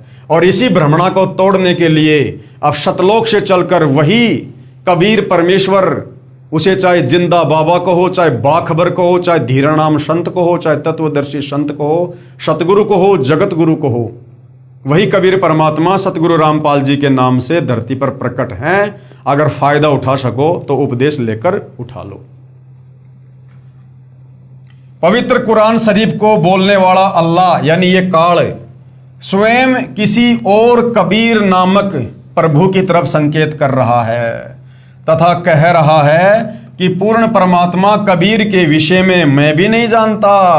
जैसे गीता जी में अर्जुन को कह रहा है कि परमात्मा के विषय में मैं भी नहीं जानता, किसी तत्वदर्शी संत से पूछ ले। इसी प्रकार कुरान का ज्ञान देते समय हजरत मोहम्मद को यही ब्रह्म कह रहा है कि उस कबीर के बारे में मैं नहीं जानता, तू किसी बाखबर से जा पूछ। उसके विषय में किसी तत्वदर्शी संत, मुसलमान धर्म में बाखबर कहते हैं, उससे पूछो। कबीर देव ने यानी कबीर परमेश्वर जी ने यही कहा था कि मैं स्वयं पूर्ण परमात्मा अल्लाह कबीर अकबीरू हूं। अपने समस्त ज्ञान का संदेशवाहक रूप में मैं स्वयं ही आया हूं कि सतलोक से चलकर और अपने यथार्थ ज्ञान को देने के लिए मैं स्वयं ही आया हूं और मुझे पहचानो। परंतु ऐसे ही आचार्यों ने पहले भी परमेश्वर के वास्तविक ज्ञान को जनता तक नहीं जाने दिया। 650 साल पहले कबीर परमात्मा बनारस के काशी में लहरतारा तालाब पर शतलोक से चलकर एक कमल के विकसित फूल पर शिशु रूप में प्रकट हुए, जैसा कि वेदों में उनकी महिमा लिखी हुई है। लेकिन हमारे इन काल प्रेरित आचार्यों ने, शंकराचार्यों ने, इन धर्म गुरुओं ने अपने धार्मिक धंधे के चलते, अपने स्वार्थ के चलते, काल प्रेरणा के चलते इस सच्चाई को ऊपर नहीं आने दिया और कह दिया कि कबीर तो अनपढ़ जुलाहा है। कबीर क्या जाने शास्त्रों में क्या लिखा है, क्योंकि उस समय सर्व शास्त्र संस्कृत भाषा में थे। आम व्यक्ति को पढ़ने लिखने का अधिकार नहीं था। कबीर परमात्मा उस समय एक निर्धन गरीब अनपढ़ जुलाई की भूमिका कर रहे थे, जिस कारण से भाई और बहनों इन नकली धर्म गुरुओं की दाल गल गई। लोगों ने सोचा भाई कबीर तो जुलाहा है, ये तो कभी स्कूल गया ही नहीं, इसको तो संस्कृत आती नहीं, इसे क्या पता शास्त्रों में क्या लिखा है। लेकिन उस समय कबीर परमात्मा ने जो जो बताया और जो कबीर सागर में लिखवाया, आज सर्व धर्मों के सर्व ग्रंथ उसके साक्षी हैं। अपने समस्त ज्ञान का संदेशवाहक रूप में मैं स्वयं ही आया हूं, मुझे पहचानो। परंतु ऐसे ही आचार्यों ने पहले भी परमेश्वर के वास्तविक ज्ञान को जनता तक नहीं जाने दिया। कहा करते थे कि कबीर तो अशिक्षित है यानी अनपढ़ है, यह संस्कृत तो जानता ही नहीं, हम शिक्षित हैं। इस बात पर पहले तो भगत जन गुमराह हो गए थे, परंतु अब यानी वर्तमान समय में इस कलयुग की बिचली पीढ़ी में सर्व समाज शिक्षित है। आज आप और हम सब पढ़े लिखे हैं। इन मार्ग भ्रष्ट आचार्यों की दाढ़ नहीं गल रही है। कोशिश तो आज भी बहुत कर रहे हैं सर्व धर्मों के ठेकेदार आचार्य शंकराचार्य, कोशिश तो आज भी बहुत कर रहे हैं कि संत रामपाल जी के ज्ञान को ऊपर ना जाने दिया जाए। लेकिन आज परमेश्वर ने सबसे पहले हमें शिक्षित किया, हमें सर्व धर्मशास्त्रों से परिचित करवाया, सर्व धर्मशास्त्रों का सर्व भाषाओं में अनुवाद करवाया, इन पुस्तकों को हर जगह उपलब्ध करवाया ताकि हम आसानी से नीर खीर का निबेरा कर सकें, सही और गलत का निर्णय कर सकें। इसलिए आज इन मार्ग भ्रष्ट धर्म गुरुओं की, चाहे वो किसी भी धर्म के हैं, आज इनकी दाढ़ नहीं गल रही है और ना गलेगी, क्योंकि सतगुरु रामपाल जी का ज्ञान सर्व समाज में जा चुका है। तो कुरान शरीफ में और क्या लिखा है? सल्लही अल्लाह जसदी मुहम्मदिन फिल अज्जसाही अल्लाहुम मैं सल्लही अल्लाह कबीर कबीर मोहम्मद फिल कबूरी फजाइले जिक्र। हजूर अक़दस सल्लल्लाहु अलैहि वसल्लम का इरशाद है कि कोई बंदा ऐसा नहीं कि ला इलाहा इल्लल्लाह कहे और उसके लिए आसमानों के दरवाजे न खुल जाएं। अब ये जो नाम था भाई और बहनों, ये कबीर परमात्मा ने हज़रत मोहम्मद जी को दिया था, जो मोहम्मद जी ने फिर उस महिमा को आगे गाया। तो ये मुसलमान धर्म के कुछ जाने माने लोग हैं, ये कहते हैं कि ऐसा कोई बंदा नहीं जो ला इलाहा इल्लल्लाह कहे और उसके लिए आसमानों के दरवाजे न खुल जाएं, यहाँ तक कि यह कलमा सीधा अरस तक पहुँचाता है, यानी परमात्मा के दरबार तक पहुँचाता है, बशर्ते कि कबीरा गुनाहों से बचाता रहे। यानी इनके कहने का मतलब है कि कबीर परमात्मा जी के नाम को जप कर ऐसा हो ही नहीं सकता कि किसी के गुनाह ना मिटें और उसकी मुक्ति ना हो। लेकिन भाई और बहनों, अब आप चाहे रात दिन ला इलाहा इल्लल्लाह कहो, आपके कर्म नहीं कटने वाले। ठीक है, कबीर परमेश्वर जी का नाम है, इस नाम को यदि कोई स्वाभाविक भी जाप करता है उसके भी कुछ पाप कर्म अवश्य कटते हैं, लेकिन पूर्ण मुक्ति नहीं हो सकती। पूर्ण मुक्ति के लिए तो वर्तमान में सतगुरु रामपाल जी से, उसी कबीर अल्लाह से आपने दीक्षा लेकर भक्ति ही करनी पड़ेगी। कितनी बड़ी फजीलत है और कबूलियत की इंतहा है कि यह कलमा है जो अरबी भाषा में लिखा हुआ है, बराहे रास्त अरसे मुअल्ला तक पहुंचाता है। और ये अभी मालूम हो चुका है कि अगर कबीरा गुनाहों के साथ भी कहा जाए तो नफा से उस वक्त भी खाली नहीं। इसमें क्या कहा जा रहा है, यदि कोई गुनाह करते करते, कोई पाप करते करते भी यदि इस कबीर नाम को बोला जाए, इस कबीरा नाम को बोला जाए, तो भी ये कबीरा नाम अपना फायदा देता है, देगा भाई और बहनों। लेकिन जो गुनाह करोगे उसकी सजा भी बराबर मिलेगी। मुल्ला अली कारी रहमान फरमाते हैं कि कबाइर से बचने की शर्त कबूल की जल्दी और आसमान के सब दरवाजे खुलने के एताबर से हैं, वरना शवाब और कबूल से कबाइर यानी कबीर के साथ भी खाली नहीं। बाज उलेमा ने इस हदीस का यह मतलब बयान फरमाया है कि ऐसे शख्स के वास्ते मरने के बाद उसकी रूह के यानी उसकी आत्मा के एजाज में आसमान के सब दरवाजे खुल जाएंगे। लेकिन भैया अब नहीं खुलेंगे। अब आपने विधि विधान से, और ये कोई मंत्र नहीं है, वास्तव में सतलोक जाने का, पूर्ण मुक्ति प्राप्त करने का मंत्र क्या है वो सतगुरु रामपाल जी के पास है। उनसे उपदेश लेना पड़ेगा, उनको अपना सतगुरु धारण करना पड़ेगा और उनके बताए प्रत्येक नियमों को फॉलो करना पड़ेगा। ये मांस खाना, शराब पीना, चोरी जारी करना, नशा करना, आन उपासना करना, ये तमाम हमने छोड़नी पड़ेंगी। एक हदीस में आया है 2 कलमे ऐसे हैं कि उनमें से, एक कलमे का मतलब होता है मंत्र, एक हदीस में आया है कि 2 मंत्र ऐसे हैं कि उनमें से एक के लिए अरस के नीचे कोई मुंतहा नहीं, दूसरा आसमान और ज़मीन को यानी अपने नूर या अपने अर्ज से भर दे। एक है ला इलाहा इल्लल्लाह और दूसरा है अल्लाहु अकबर यानी अल्लाहु कबीर। पवित्र वेदों में प्रमाण ये कबीर ही परमात्मा है, कबीर ही अल्लाह है। पवित्र वेदों में कहाँ कहाँ प्रमाण है, ये आगे आपने ऊपर ये पवित्र कुरान शरीफ में तो देख ही लिया कि ला इलाहा इल्लल्लाह, दूसरा है अल्लाहु अकबर यानी अल्लाहु कबीर, यानी यही कबीर परमात्मा है।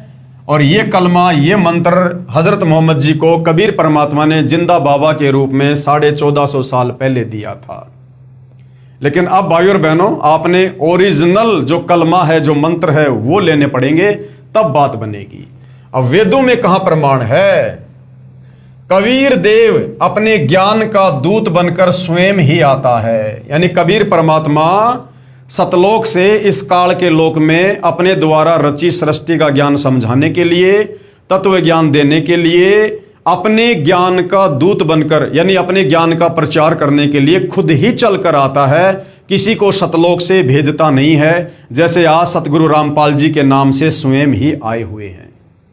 कबीर देव यानी कबीर परमेश्वर अपने ज्ञान का दूत बनकर, यानी दूत यानी संदेशवाहक बनकर स्वयं ही आता है तथा अपना समस्त ज्ञान यानी वास्तविक तत्व ज्ञान स्वयं ही कराता है। स्वयं कबीर देव कबीर परमेश्वर जी ने अपनी अमृतवाणी में कहा है, अविगत से चल आया कोई मेरा भेद मर्म नहीं पाया। अविगत यानी मैं सतलोक से चलकर आया हूं और यहां पर किसी को भी मेरे विषय में जानकारी नहीं है कि कोई कबीर परमात्मा है, कोई सतलोक है।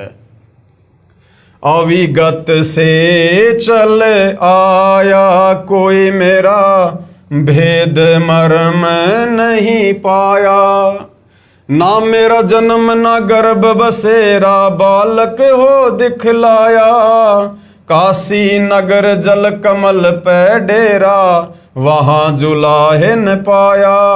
यानी कबीर परमात्मा सतलोक से चलकर 650 साल पहले बनारस के काशी में कमल के फूल पर प्रकट हुए और कबीर परमात्मा कह रहे हैं कि भाई ना मेरा जन्म है, मैं किसी माँ से जन्म नहीं लेता, ना किसी माँ के मैं गर्भ से आया और बालक हो दिखलाया, मैंने शिशु रूप धारण किया और काशी नगर में जल कमल पर डेरा और वहां जुलाहे न पाया। नीरू और नीमा जो जुलाहे का कार्य किया करते थे, जाति से वो ब्राह्मण थे, लेकिन मुसलमानों ने जबरदस्ती उनको ब्राह्मण से मुसलमान बनाया, क्योंकि उस समय मुसलमानों का दबदबा था, दिल्ली का बादशाह सिकंदर लोदी था, जिस कारण से नीरू और नीमा जुलाहे का कार्य करने लग गए।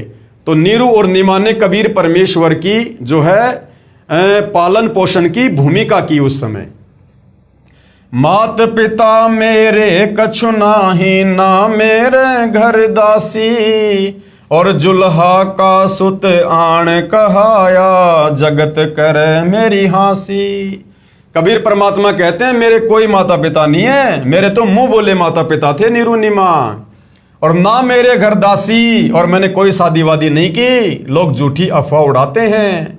और जुल्हा का सुत आण कहाया, यानी नीरू नीमा जो जुल्हे का काम करते थे, मैं उनका बेटा कहलाया। और ये बात सुनकर संसार मेरी हंसी करता है कि कोई बालक कैसे कमल के फूल पर प्रकट हो सकता है। 5 तत्व का धड़ नहीं मेरा, जानो ज्ञान अपारा, सत्य स्वरूपी नाम साहिब का, सोए नाम हमारा। क्या कहा परमात्मा ने कि 5 तत्व का धड़ नहीं मेरा, धड़ यानी शरीर, कि तुम लोगों की तरह ये 5 तत्व का हाड़ मांस का शरीर नहीं है मेरा। और जानू ज्ञान अपारा, मैं जगत गुरु हूं, सर्वज्ञ हूं, और सत्य स्वरूपी नाम साहिब का, और जो सत्य पुरुष का नाम है, सारी सृष्टि को रचने वाला जो परमात्मा है, वही मेरा नाम है कबीर। अधर दीप गगन गुफा में तानिज वस्तु सारा, ज्योत स्वरूपी अलख निरंजन भी धरता ध्यान हमारा। कि मैं सतलोक में रहता हूं, सबसे ऊपर टॉप मोस्ट पैलेस पर, और तुम्हारा जो ये ज्योति निरंजन है ना, ये ज्योति निरंजन ब्रह्म, ये काल, ये भी मेरा ही ध्यान धरता है, इसका इष्ट देव भी मैं ही हूं। हाड़ चाम लहू ना मेरे, कोई जाने सतनाम उपासी, तारण तरण अभय पद दाता, मैं हूं कबीर अविनाशी। उपरोक्त शब्द में कबीर परमेश्वर जी कह रहे हैं कि न तो मेरी कोई पत्नी है, न ही मेरा 5 तत्व यानी हाड़ चाम लहू अर्थात नाड़ियों के जोड़ जुगाड़ वाली काया है, मेरा ऐसा शरीर नहीं है। मैं स्वयंभू हूं, यानी मैं स्वयं ही प्रकट होता हूं, तथा काशी के लहर तारा नामक तालाब के जल में कमल के फूल पर स्वयं प्रकट होकर और बालक रूप बनाया था। वहां से मुझे नीरू नामक जुलाहा उठाकर ले गया था, जो वास्तविक नाम परमेश्वर का अर्थात मेरा है। वेदों में कबीर देव, गुरु ग्रंथ साहिब में हक्का कबीर तथा कुरान शरीफ में अल्लाहु कबीरन, वही नाम मेरा है। मैं ऊपर रित धाम यानी सतलोक में रहता हूं, तथा आपका भगवान ज्योति निरंजन ये काल ब्रह्म भी मेरी पूजा करता है। इसी का प्रमाण सत्यार्थ प्रकाश 7वें समोल्लास पेज नंबर 152 153 दीनानगर पंजाब से ये प्रकाशित है, उसमें भी है। श्री दयानंद जी ने यजुर्वेद अध्याय 13 मंत्र 4 तथा ऋग्वेद मंडल 10 सूक्त 49 मंत्र 1 का अनुवाद किया है, जिसमें वेदों को बोलने वाला ब्रह्म यानी काल कह रहा है, ऋग्वेद मंडल 10 सूक्त 49 मंत्र 1 तथा यजुर्वेद अध्याय 13 मंत्र 4 में, हे मनुष्यों, जो सृष्टि के पूर्व है, कौन सी सृष्टि के पूर्व है? इस काल की 21 ब्रह्मांड वाली सृष्टि से पहले, हे मनुष्यों, जो सृष्टि से पहले सर्व की उत्पत्ति करता तथा सर्व का स्वामी था, आगे भी रहेगा, वही सर्व सृष्टि को बनाकर धारण कर रहा है, उस सुख स्वरूप परमात्मा की भक्ति जैसे हम यानी ब्रह्म तथा अन्य देव भी उसी की साधना करते हैं, वैसे ही तुम लोग भी करो। यानी उसी कबीर परमेश्वर की भक्ति करनी चाहिए, जिसकी भक्ति स्वयं ये ब्रह्म गीता का ज्ञान देने वाला भी करता है, और 33 करोड़ देवता भी इसी परमात्मा को आधार मानकर भक्ति करते हैं, भले उन्हें परमेश्वर का नहीं पता है। मंगलाचरण में लास्ट में परमात्मा कहते हैं 33 कोटि आधारा, यानी 33 करोड़ देवी देवताओं की भक्ति का आधार भी कबीर परमात्मा ही है। 33 कोटि आधारा ध्यावे 88, उतरे भवजल पारा, कट है यम की फांसी। इसका प्रमाण है पवित्र यजुर्वेद अध्याय 29 मंत्र 25। ये श्लोक आप जियों के सामने है, संस्कृत में है, आप जी पढ़ सकते हैं। और परमात्मा ने साथ में प्रत्येक शब्द का हिंदी में अनुवाद करके भी बताया है। हम सीधा सीधा इसके भावार्थ पर चलेंगे कि ये श्लोक हमें भगवान और भक्ति के विषय में क्या समझाना चाहता है। जिस समय भगत समाज को शास्त्र विधि त्याग कर मनमाना आचरण कराया जा रहा होता है, यानी काल प्रेरणा से जिस समय भगत समाज को नकली संतों के द्वारा शास्त्रों के विरुद्ध मनमानी भक्ति करवाई जा रही होती है, उस समय कबीर देव यानी कबीर परमेश्वर तत्व ज्ञान को प्रकट करता है। जैसे वर्तमान में इस कलयुग में विशेषकर शास्त्रों के विरुद्ध ही पूरे संसार में भक्ति हो रही है। सतयुग त्रेता द्वापर तक तो वेदों के अनुसार भक्ति होती थी, इतना मनमाना आचरण नहीं था, लेकिन इस कलयुग में मनमाना आचरण ही चल रहा है। तो अपने विधान अनुसार कि जिस समय भगत समाज को शास्त्रों के विरुद्ध भक्ति करवाई जा रही होती है, उस समय कबीर परमात्मा सतलोक से चलकर पृथ्वी पर प्रकट होकर अपने तत्व ज्ञान को प्रकट करता है। जैसे आज सतगुरु रामपाल जी सन 1994 से अपने यथार्थ 13वें कबीर पंथ की शुरुआत करके उसी तत्व ज्ञान का प्रचार प्रसार कर रहे हैं। आगे प्रमाण है पवित्र सामवेद संख्या 1400 में, संख्या नंबर 359, सामवेद अध्याय नंबर 4 के खंड नंबर 25 का श्लोक नंबर 8। ये श्लोक आप जियों के सामने है। पूरा बिंदु युर्वा कबीर अमित ओजा अजायत इंदो विश्वस्य कर्मणो धरता व्रजी पृष्ठुत। यहां पर कबीर परमेश्वर जी ने प्रत्येक शब्द का हिंदी में अनुवाद भी किया हुआ है। जो लोग थोड़ी बहुत संस्कृत जानते हैं वो अच्छे से देख सकते हैं। हम सीधा सीधा इसके भावार्थ पर चलेंगे कि यह श्लोक हमें क्या समझा रहा है। भावार्थ, जो कबीर देव यानी कबीर परमेश्वर तत्व ज्ञान लेकर संसार में आता है, वह सर्वशक्तिमान है तथा काल यानी ब्रह्म के कर्म रूपी किले को तोड़ने वाला है। यानी इस काल ने हमारे ऊपर जो ये दुनिया भर के कर्म बंधन लगा रखे हैं, इन कर्म बंधनों को वो कबीर परमात्मा जब तत्व ज्ञान लेकर तत्वदर्शी संत की भूमिका करता है, तो अपनी सत भक्ति से इस काल के इन कर्म रूपी इस किले को तोड़ने वाला है। वह सर्व सुखदाता है तथा सर्व के पूजा करने योग्य है। यानी सबने पूरी पृथ्वी पर उस समय इस कबीर परमात्मा की ही पूजा भक्ति करनी चाहिए। संख्या नंबर 1400 सामवेद उतारचिक अध्याय नंबर 12 खंड नंबर 3 श्लोक नंबर 5। ये श्लोक आप जियों के सामने है।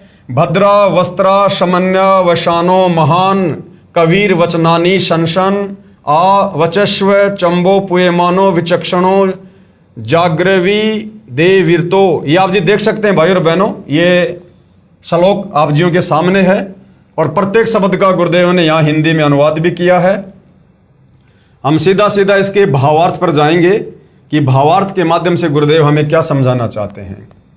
शास्त्र विधि विरुद्ध साधना यानी धर्म ग्रंथों के विरुद्ध साधना रूपी मवाद अर्थात घातक साधना पर आधारित भगत समाज को कबीर देव यानी कबीर परमेश्वर तत्व ज्ञान समझाने के लिए यहाँ संसार में प्रकट होता है। उस समय अपने तेजोमय शरीर पर अन्य शरीर रूपी वस्त्र हल्के तेज का पहनकर आता है, क्योंकि परमेश्वर के वास्तविक तेजोमय शरीर को चरम दृष्टि से नहीं देखा जा सकता। कुछ दिन आम व्यक्ति जैसा जीवन जीकर लीला करता है तथा परमेश्वर को यानी अपने को पाने वाले ज्ञान को उजागर करता है, यानी तत्व ज्ञान बताता है। ऋग्वेद मंडल 9 सूक्त 96 मंत्र 17। शिशु जज्ञानम हरियंत मर्जंती शुभंती वही मरुतो गणेन कवीर गिरभी काव्यना कवि संत सोम पवित्र मैतेजी रेभन। ये श्लोक आप जियों के सामने है। यहाँ गुरुदेव ने प्रत्येक शब्द का हिंदी में अनुवाद भी किया हुआ है ताकि समझने में आसानी रहे। हम सीधा इसके भावार्थ पर चलते हैं कि ये श्लोक हमें क्या समझा रहा है। भावार्थ, ऋग्वेद मंडल 9 सूक्त 96 मंत्र 16 में कहा है कि आओ पूर्ण परमात्मा के वास्तविक नाम को जाने, कि वो पूर्ण परमात्मा कौन है, सारी सृष्टि का रचयिता कौन है, उसके नाम को जानते हैं।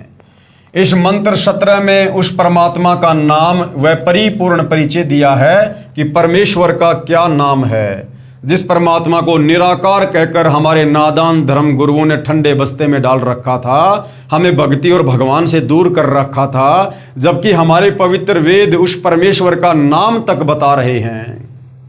वेद बोलने वाला ब्रह्म कह रहा है कि पूर्ण परमात्मा विलक्षण मनुष्य के बच्चे के रूप में प्रकट होकर कबीर देव अपने वास्तविक ज्ञान को अपनी कबीर वाणी के द्वारा निर्मल ज्ञान अपने हंस आत्माओं अर्थात पुण्यात्माओं यानी अनुयायियों को कविताओं लोकोक्तियों के द्वारा संबोधन करके अर्थात उच्चारण करके वर्णन करता है। जैसे चारों युगों में कबीर परमेश्वर ने किया। सतयुग में सत सुकृत ऋषि के नाम से, त्रेता में मुनिंदर ऋषि के नाम से, द्वापर में करुणामय ऋषि के नाम से और कलयुग में कबीर नाम से।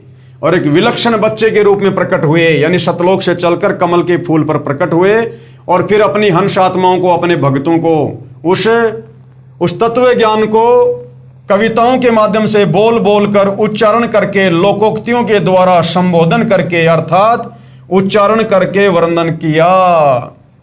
इस तत्व ज्ञान के अभाव से उस समय प्रकट परमात्मा को ना पहचान कर केवल ऋषि व संत या कवि मान लेते हैं। जैसे इस तत्व ज्ञान के अभाव में लोगों ने कबीर जी को केवल एक कवि मान लिया और हम क्या सुनते आए थे कि कबीर जी तो कवि थे, कवि, क्योंकि उनकी कविताओं को हमारे पाठ्यक्रम में शामिल किया गया था कि बड़ा भया तो क्या भया जैसे पेड़ खजूर, पंछी को छाया नहीं फल लागे अति दूर। तो नादान धर्मगुरुओं ने या आम समाज ने तत्व ज्ञान के अभाव में इस परमेश्वर को ना पहचान कर, वेदों को ना पहचान कर, ना समझ कर, जैसे तुलसीदास जी थे, रविदास जी थे, रहीम जी थे, कालिदास जी थे, सूरदास जी थे, इस प्रकार से कबीर जी को भी केवल एक कवि ही मान लिया था। लेकिन भाइयों और बहनों, हमारे पवित्र वेद ये भी कहते हैं कि वो परमात्मा जब धरती पर आता है तो वो जो है एक कवि की भांति कविताओं के द्वारा भी अपने ज्ञान का प्रचार करता है। यानी वेदों में कवि भी कबीर परमात्मा को ही कहा गया है।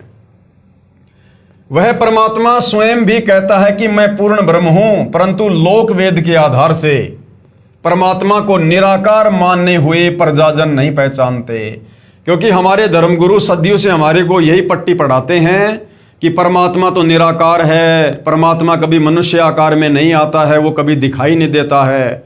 लेकिन जब वो वास्तविक परमात्मा कबीर देव जो सशरीर है, साकार है, मनुष्य दृश्य है, हर बार यहाँ आते हैं, चारों युगों में आते हैं, अनंत बार आते हैं, हमें ज्ञान से परिचित करवाते हैं और वो कहते हैं कि भाई मैं परमात्मा हूं, मैं भगवान हूं।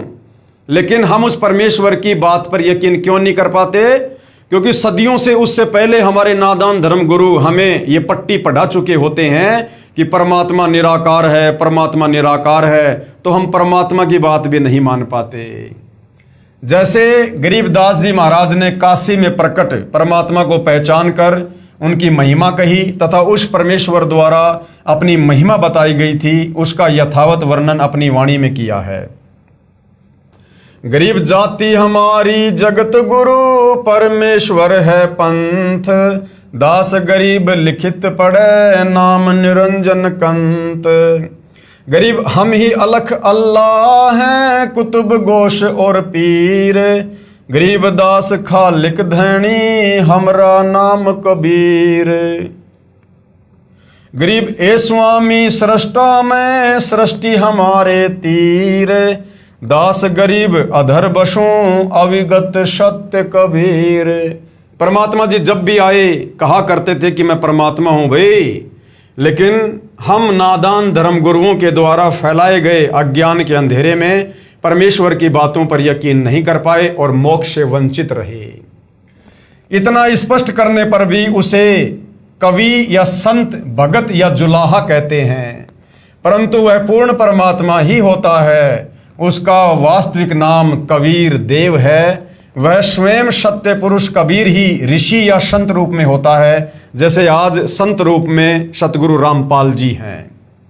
परंतु तत्व ज्ञानहीन ऋषियों व संतों, गुरुओं के अज्ञान सिद्धांत के आधार पर आधारित प्रजा उस समय अतिथि रूप में प्रकट परमात्मा को नहीं पहचानते, क्योंकि उन अज्ञानी ऋषियों, संतों व गुरुओं में परमात्मा को निराकार बताया होता है। ऋग्वेद मंडल 9 सूक्त 96 मंत्र 18 क्या कह रहा है, ये श्लोक आप जियों के सामने है। परमेश्वर ने प्रत्येक शब्द का हिंदी में अनुवाद भी किया है, आप जी पढ़ सकते हैं।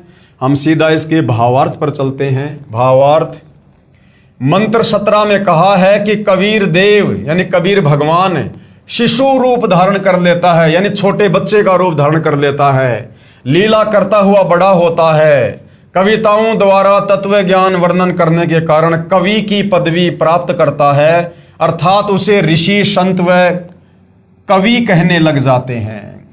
वास्तव में वह पूर्ण परमात्मा कबीर ही है। उसके द्वारा रची अमृतवाणी कबीर वाणी कही जाती है, जो भक्तों के लिए स्वर्ग तुल्य सुखदायी होती है। वही परमात्मा तीसरे मुक्ति धाम अर्थात सतलोक की स्थापना करके एक गुंबद अर्थात गुम्मज में सिंहासन पर तेजोमय मानव सदृश से शरीर में आकार में विराजमान है। अब बताओ, हमारे वेद कितना अच्छे से स्पष्टीकरण दे रहे हैं, कितना सुंदर समर्थन कर रहे हैं परमात्मा के होने का, कि वो परमात्मा तीसरे धाम रित धाम सतलोक में रहता है और मनुष्य आकार में है, तेजों में शरीर में है, और वहां से गति करके इस पृथ्वी पर आता है। परमात्मा चाहने वाली अच्छी आत्माओं को मिलता है।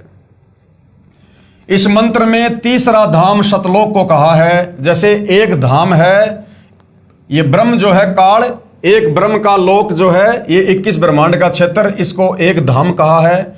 दूसरा धाम पर ब्रह्म का लोक जो 7 संग ब्रह्मांड का क्षेत्र है, और तीसरा धाम है परम अक्षर ब्रह्म अर्थात पूर्ण ब्रह्म का सतलोक, क्योंकि पूर्ण परमात्मा ने सतलोक में सत्य पुरुष रूप में विराजमान होकर नीचे के लोकों की रचना की है, इसलिए नीचे के लोकों की गणना की गई है। यही आंखों देखा प्रमाण संत गरीब दास जी ने बताया है। अरस कुरुस पर सफेद गुमज है, जहां सतगुरु का डेरा। क्योंकि आदरणीय गरीब दास जी को भी कबीर परमात्मा उनके शरीर से निकालकर आत्मा को सतलोक लेकर गए थे, और वहां पर सतलोक का नजारा दिखाया था। और गरीब दास जी ने कबीर परमेश्वर को असंख्य ब्रह्मांडों के सिंहासन पर सतलोक में विराजमान देखा था। तो गरीब दास जी ने उनकी महिमा की है कि अर्श कुर्श पर यानी सबसे ऊपरी छोर पर, आसमान के सबसे ऊपरी छोर पर सतलोक में सफेद गुम्मज है, जहां सतगुरु का डेरा, सतगुरु यानी गरीबदास जी के सतगुरु कबीर जी, जहां पर कबीर परमात्मा का सिंहासन है। भावार्थ है कि ऊपर आसमान के ऊपरी छोर पर कबीर परमेश्वर जी एक सफेद गुंबद यानी गुम्मज में रहते हैं। ऋग्वेद मंडल 9 सूक्त 96 मंत्र 19 भी कबीर परमेश्वर का साक्षी है। ये संस्कृत में श्लोक आप जियों के सामने है। साथ में गुरुदेव ने यहाँ पर प्रत्येक शब्द का हिंदी में अनुवाद करके भी समझाया है। हम सीधा इसके भावार्थ पर चलेंगे। मंत्र 18 में कहा है कि पूर्ण परमात्मा कबीर देव यानी कबीर परमेश्वर तीसरे मुक्ति धाम अर्थात सतलोक में एक गुम्मज में रहता है। इस मंत्र 19 में कहा है कि अत्यधिक सफेद रंग वाला पूर्ण प्रभु जो कामधेनु की तरह सर्व मनोकामना पूर्ण करने वाला है, वही वास्तव में सर्व का पालन करता है। वही कबीर देव जो मृत लोक में यानी पृथ्वी पर शिशु रूप धारण करके आता है, वही जैसे दूध से दही बनाने की विधि होती है, ऐसे पूर्ण मोक्ष प्राप्त करने की शास्त्र विधि अनुसार साधना बताकर पूर्ण मोक्ष रूपी दही प्रदान करने वाला है। तत्व ज्ञान रूपी शास्त्र अर्थात धनुष युक्त होने से सारंग पाणी है। हम लोग सारंग पाणी विष्णु जी को कहा करते थे, लेकिन असल में नारायण और सारंग पाणी ये कबीर परमात्मा है। विष्णु जी तो धनुष धारण करते हैं, लेकिन कबीर परमात्मा तत्व ज्ञान रूपी धनुष धारण करता है, जिस कारण से वास्तविक सारंग पाणी कौन है? कबीर परमेश्वर। तथा जैसे समुद्र सर्व जल का स्रोत है, वैसे ही पूर्ण परमात्मा से सर्व की उत्पत्ति हुई है। गीता जी अध्याय 15 श्लोक 3 में कहा है कि संसार रूपी वृक्ष को तत्व ज्ञान रूपी शस्त्र द्वारा काटकर अर्थात तत्व ज्ञान द्वारा संशय समाप्त करके उसके पश्चात उस परम पद परमेश्वर की खोज करनी चाहिए, जहां जाने के पश्चात साधक लौटकर कभी संसार में यानी काल के 21 ब्रह्मांड में नहीं आते, अर्थात पूर्ण मुक्त हो जाते हैं। जन्म मरण से 184 योनियों से नरक से सदा सदा के लिए झंझट समाप्त हो जाता है। जिस परमेश्वर से सर्व संसार रूपी वृक्ष की प्रवृत्ति विस्तार को प्राप्त हुई है, यानी जिस परमेश्वर ने अक्षर पुरुष के 7 संग ब्रह्मांड बनाए, काल के 21 ब्रह्मांड बनाए, ऊपर के अविनाशी लोगों की रचना की, वह पूर्ण प्रभु चौथे धाम अर्थात अनामी लोक में रहता है।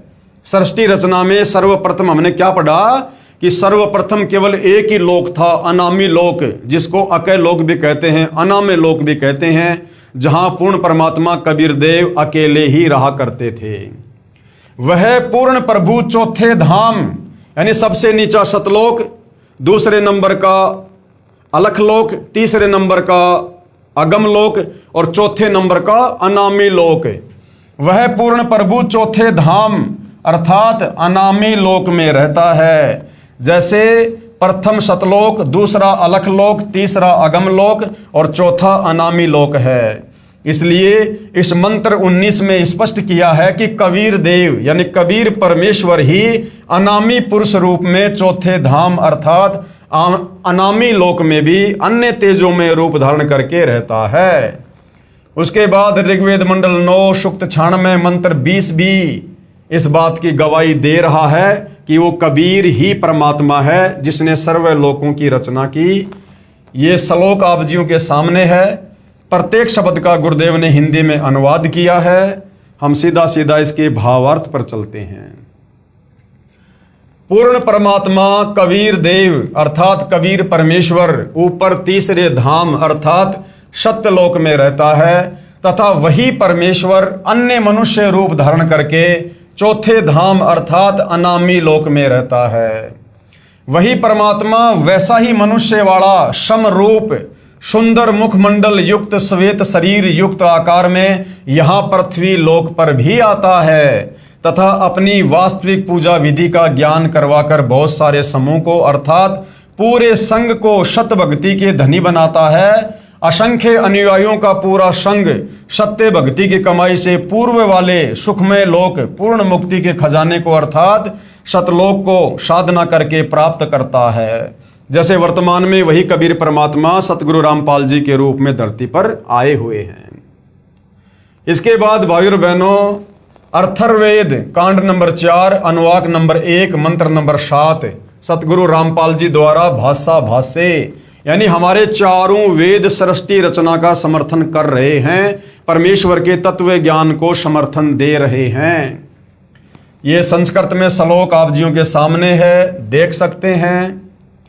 और हर जगह आपको उस कबीर देव का नाम मिलेगा भाई और बहनों, जो जो श्लोक आपको दिखाए जा रहे हैं। यहाँ गुरुदेव ने अनुवाद में प्रत्येक शब्द का हिंदी में अनुवाद भी किया है। हम सीधा इसके भावार्थ पर चलते हैं। जिस परमेश्वर के विषय में कहा जाता है तमेव माता च पिता तमेव, तमेव बंधु च सखा तमेव, तमेव विद्या च द्रविणम तमेव, तमेव सर्व मम देव देव। वह जो अविनाशी सर्व का माता पिता तथा भाई व सखा व जगत गुरु रूप में सर्व को सत्य भक्ति प्रदान करके शतलोक ले जाने वाला, काल की तरह धोखा ना देने वाला। क्योंकि काल ने हमारे को धोखा दिया ये कहकर कि मैंने पिताजी से 21 ब्रह्मांड प्राप्त कर लिए हैं और वहां मैं दूध दही शहद की नदियां बहाऊंगा, हीरे मोती लाल के पहाड़ बनाऊंगा, तुम्हें कोई काम नहीं करना पड़ेगा, मेरे साथ चलो। और यहां हमारे को गधा बना के छोड़ दिया। तो कहते हैं वो कबीर परमात्मा काल की तरह धोखा देने वाला नहीं है। यानी आज जो कबीर परमात्मा सतगुरु रामपाल जी हमें सत्य सत्य बता रहे हैं शतलोक के विषय में, वहां के सुख के विषय में, हमें वैसा ही मिलेगा वहां पर। काल की तरह धोखा ना देने वाला, सर्व ब्रह्मांडों की रचना करने वाला कबीर देव कबीर परमेश्वर है। इतना खुलकर हमारे वेद समर्थन कर रहे हैं, फिर भी तत्व ज्ञान के अभाव में हमारे नादान धर्मगुरु नहीं समझ पाए। कबीर साहिब जी चारों युगों में आते हैं। भाई और बहनों, ये हमारा नेक्स्ट टॉपिक होगा कि कबीर साहिब जी चारों युगों में आते हैं। कौन कबीर साहिब? जिस कबीर साहिब ने असंख्य ब्रह्मांडों की रचना की है, जिस कबीर साहिब ने 7 संग ब्रह्मांड अक्षर पुरुष को दिए, जिस कबीर साहिब ने 21 ब्रह्मांड इस ब्रह्म को दिए, ज्योति निरंजन को दिए, जिस कबीर परमेश्वर ने ऊपर के चारों अविनाशी लोकों की रचना की, जिस कबीर परमेश्वर ने असंख्य आत्माओं की उत्पत्ति की, जो कबीर परमात्मा गीता अध्याय 15 श्लोक नंबर 17 के अनुसार तीनों लोकों में प्रवेश करके सबका भरण पोषण करते हैं, वह कबीर परमात्मा जी जगत गुरु बनकर, तत्वदर्शी संत बनकर, सतगुरु बनकर, जिंदा बाबा के वेश में चारों युगों में शतलोक से चलकर गति करके सशरीर इस काल लोक में फंसी हम आत्माओं को समझाने के लिए आते हैं। और चारों युगों में यानी सतयुग, त्रेता, द्वापर, कलयुग में परमेश्वर ने किस प्रकार से भूमिका की, हम नादानों को तत्व ज्ञान समझाया। लेकिन शास्त्र विरुद्ध साधना का अधिक बोलबाला होने के कारण और मोक्ष प्राप्ति का वो निर्धारित समय न होने के कारण हम कबीर परमेश्वर जी के तत्व ज्ञान को नहीं समझ पाए और अपनी आत्मा का कल्याण नहीं करवा पाए। तो भाई और बहनों, अब वो मौका है, अब वो शु अवसर आ गया है, जो समय परमात्मा ने हम आत्माओं के मोक्ष का निर्धारित किया था, अब उस समय की दहलीज पर हम खड़े हुए हैं। ये कलयुग की बिचली पीढ़ी का समय है, मोक्ष का प्राइम टाइम है। इस समय यदि हमने जरा सी रुचि अध्यात्म में दिखाई और यदि हमने सतगुरु रामपाल जी के तत्व ज्ञान को समझकर उनसे उपदेश प्राप्त करके यदि हम मर्यादा में रहकर भक्ति करने लगे, तो निश्चित ही भाई और बहनों इस काल के कहर से, लख 84 योनियों की पीड़ा से, नरक के दुख से, तपस्या के कष्ट से आप और हमारा अवश्य छुटकारा होगा। तो भाई और बहनों, ये मनुष्य जन्म परमात्मा ने केवल आत्मा के कल्याण के लिए दिया है। हम गुरुदेव भगवान के तत्व ज्ञान को समझकर इस मनुष्य जन्म को सफल बनाएं। तो आज के वीडियो में केवल इतना ही।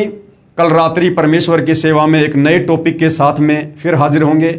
तब तक पूज्य गुरुदेव भगवान हम सबको आज्ञा दे, आशीर्वाद दे, सद्बुद्धि दे, हमें भ्रमने भटकने से बचाए, हमारा मार्गदर्शन करे। बंदी छोड़ सतगुरु रामपाल जी परमेश्वर जी की जय हो।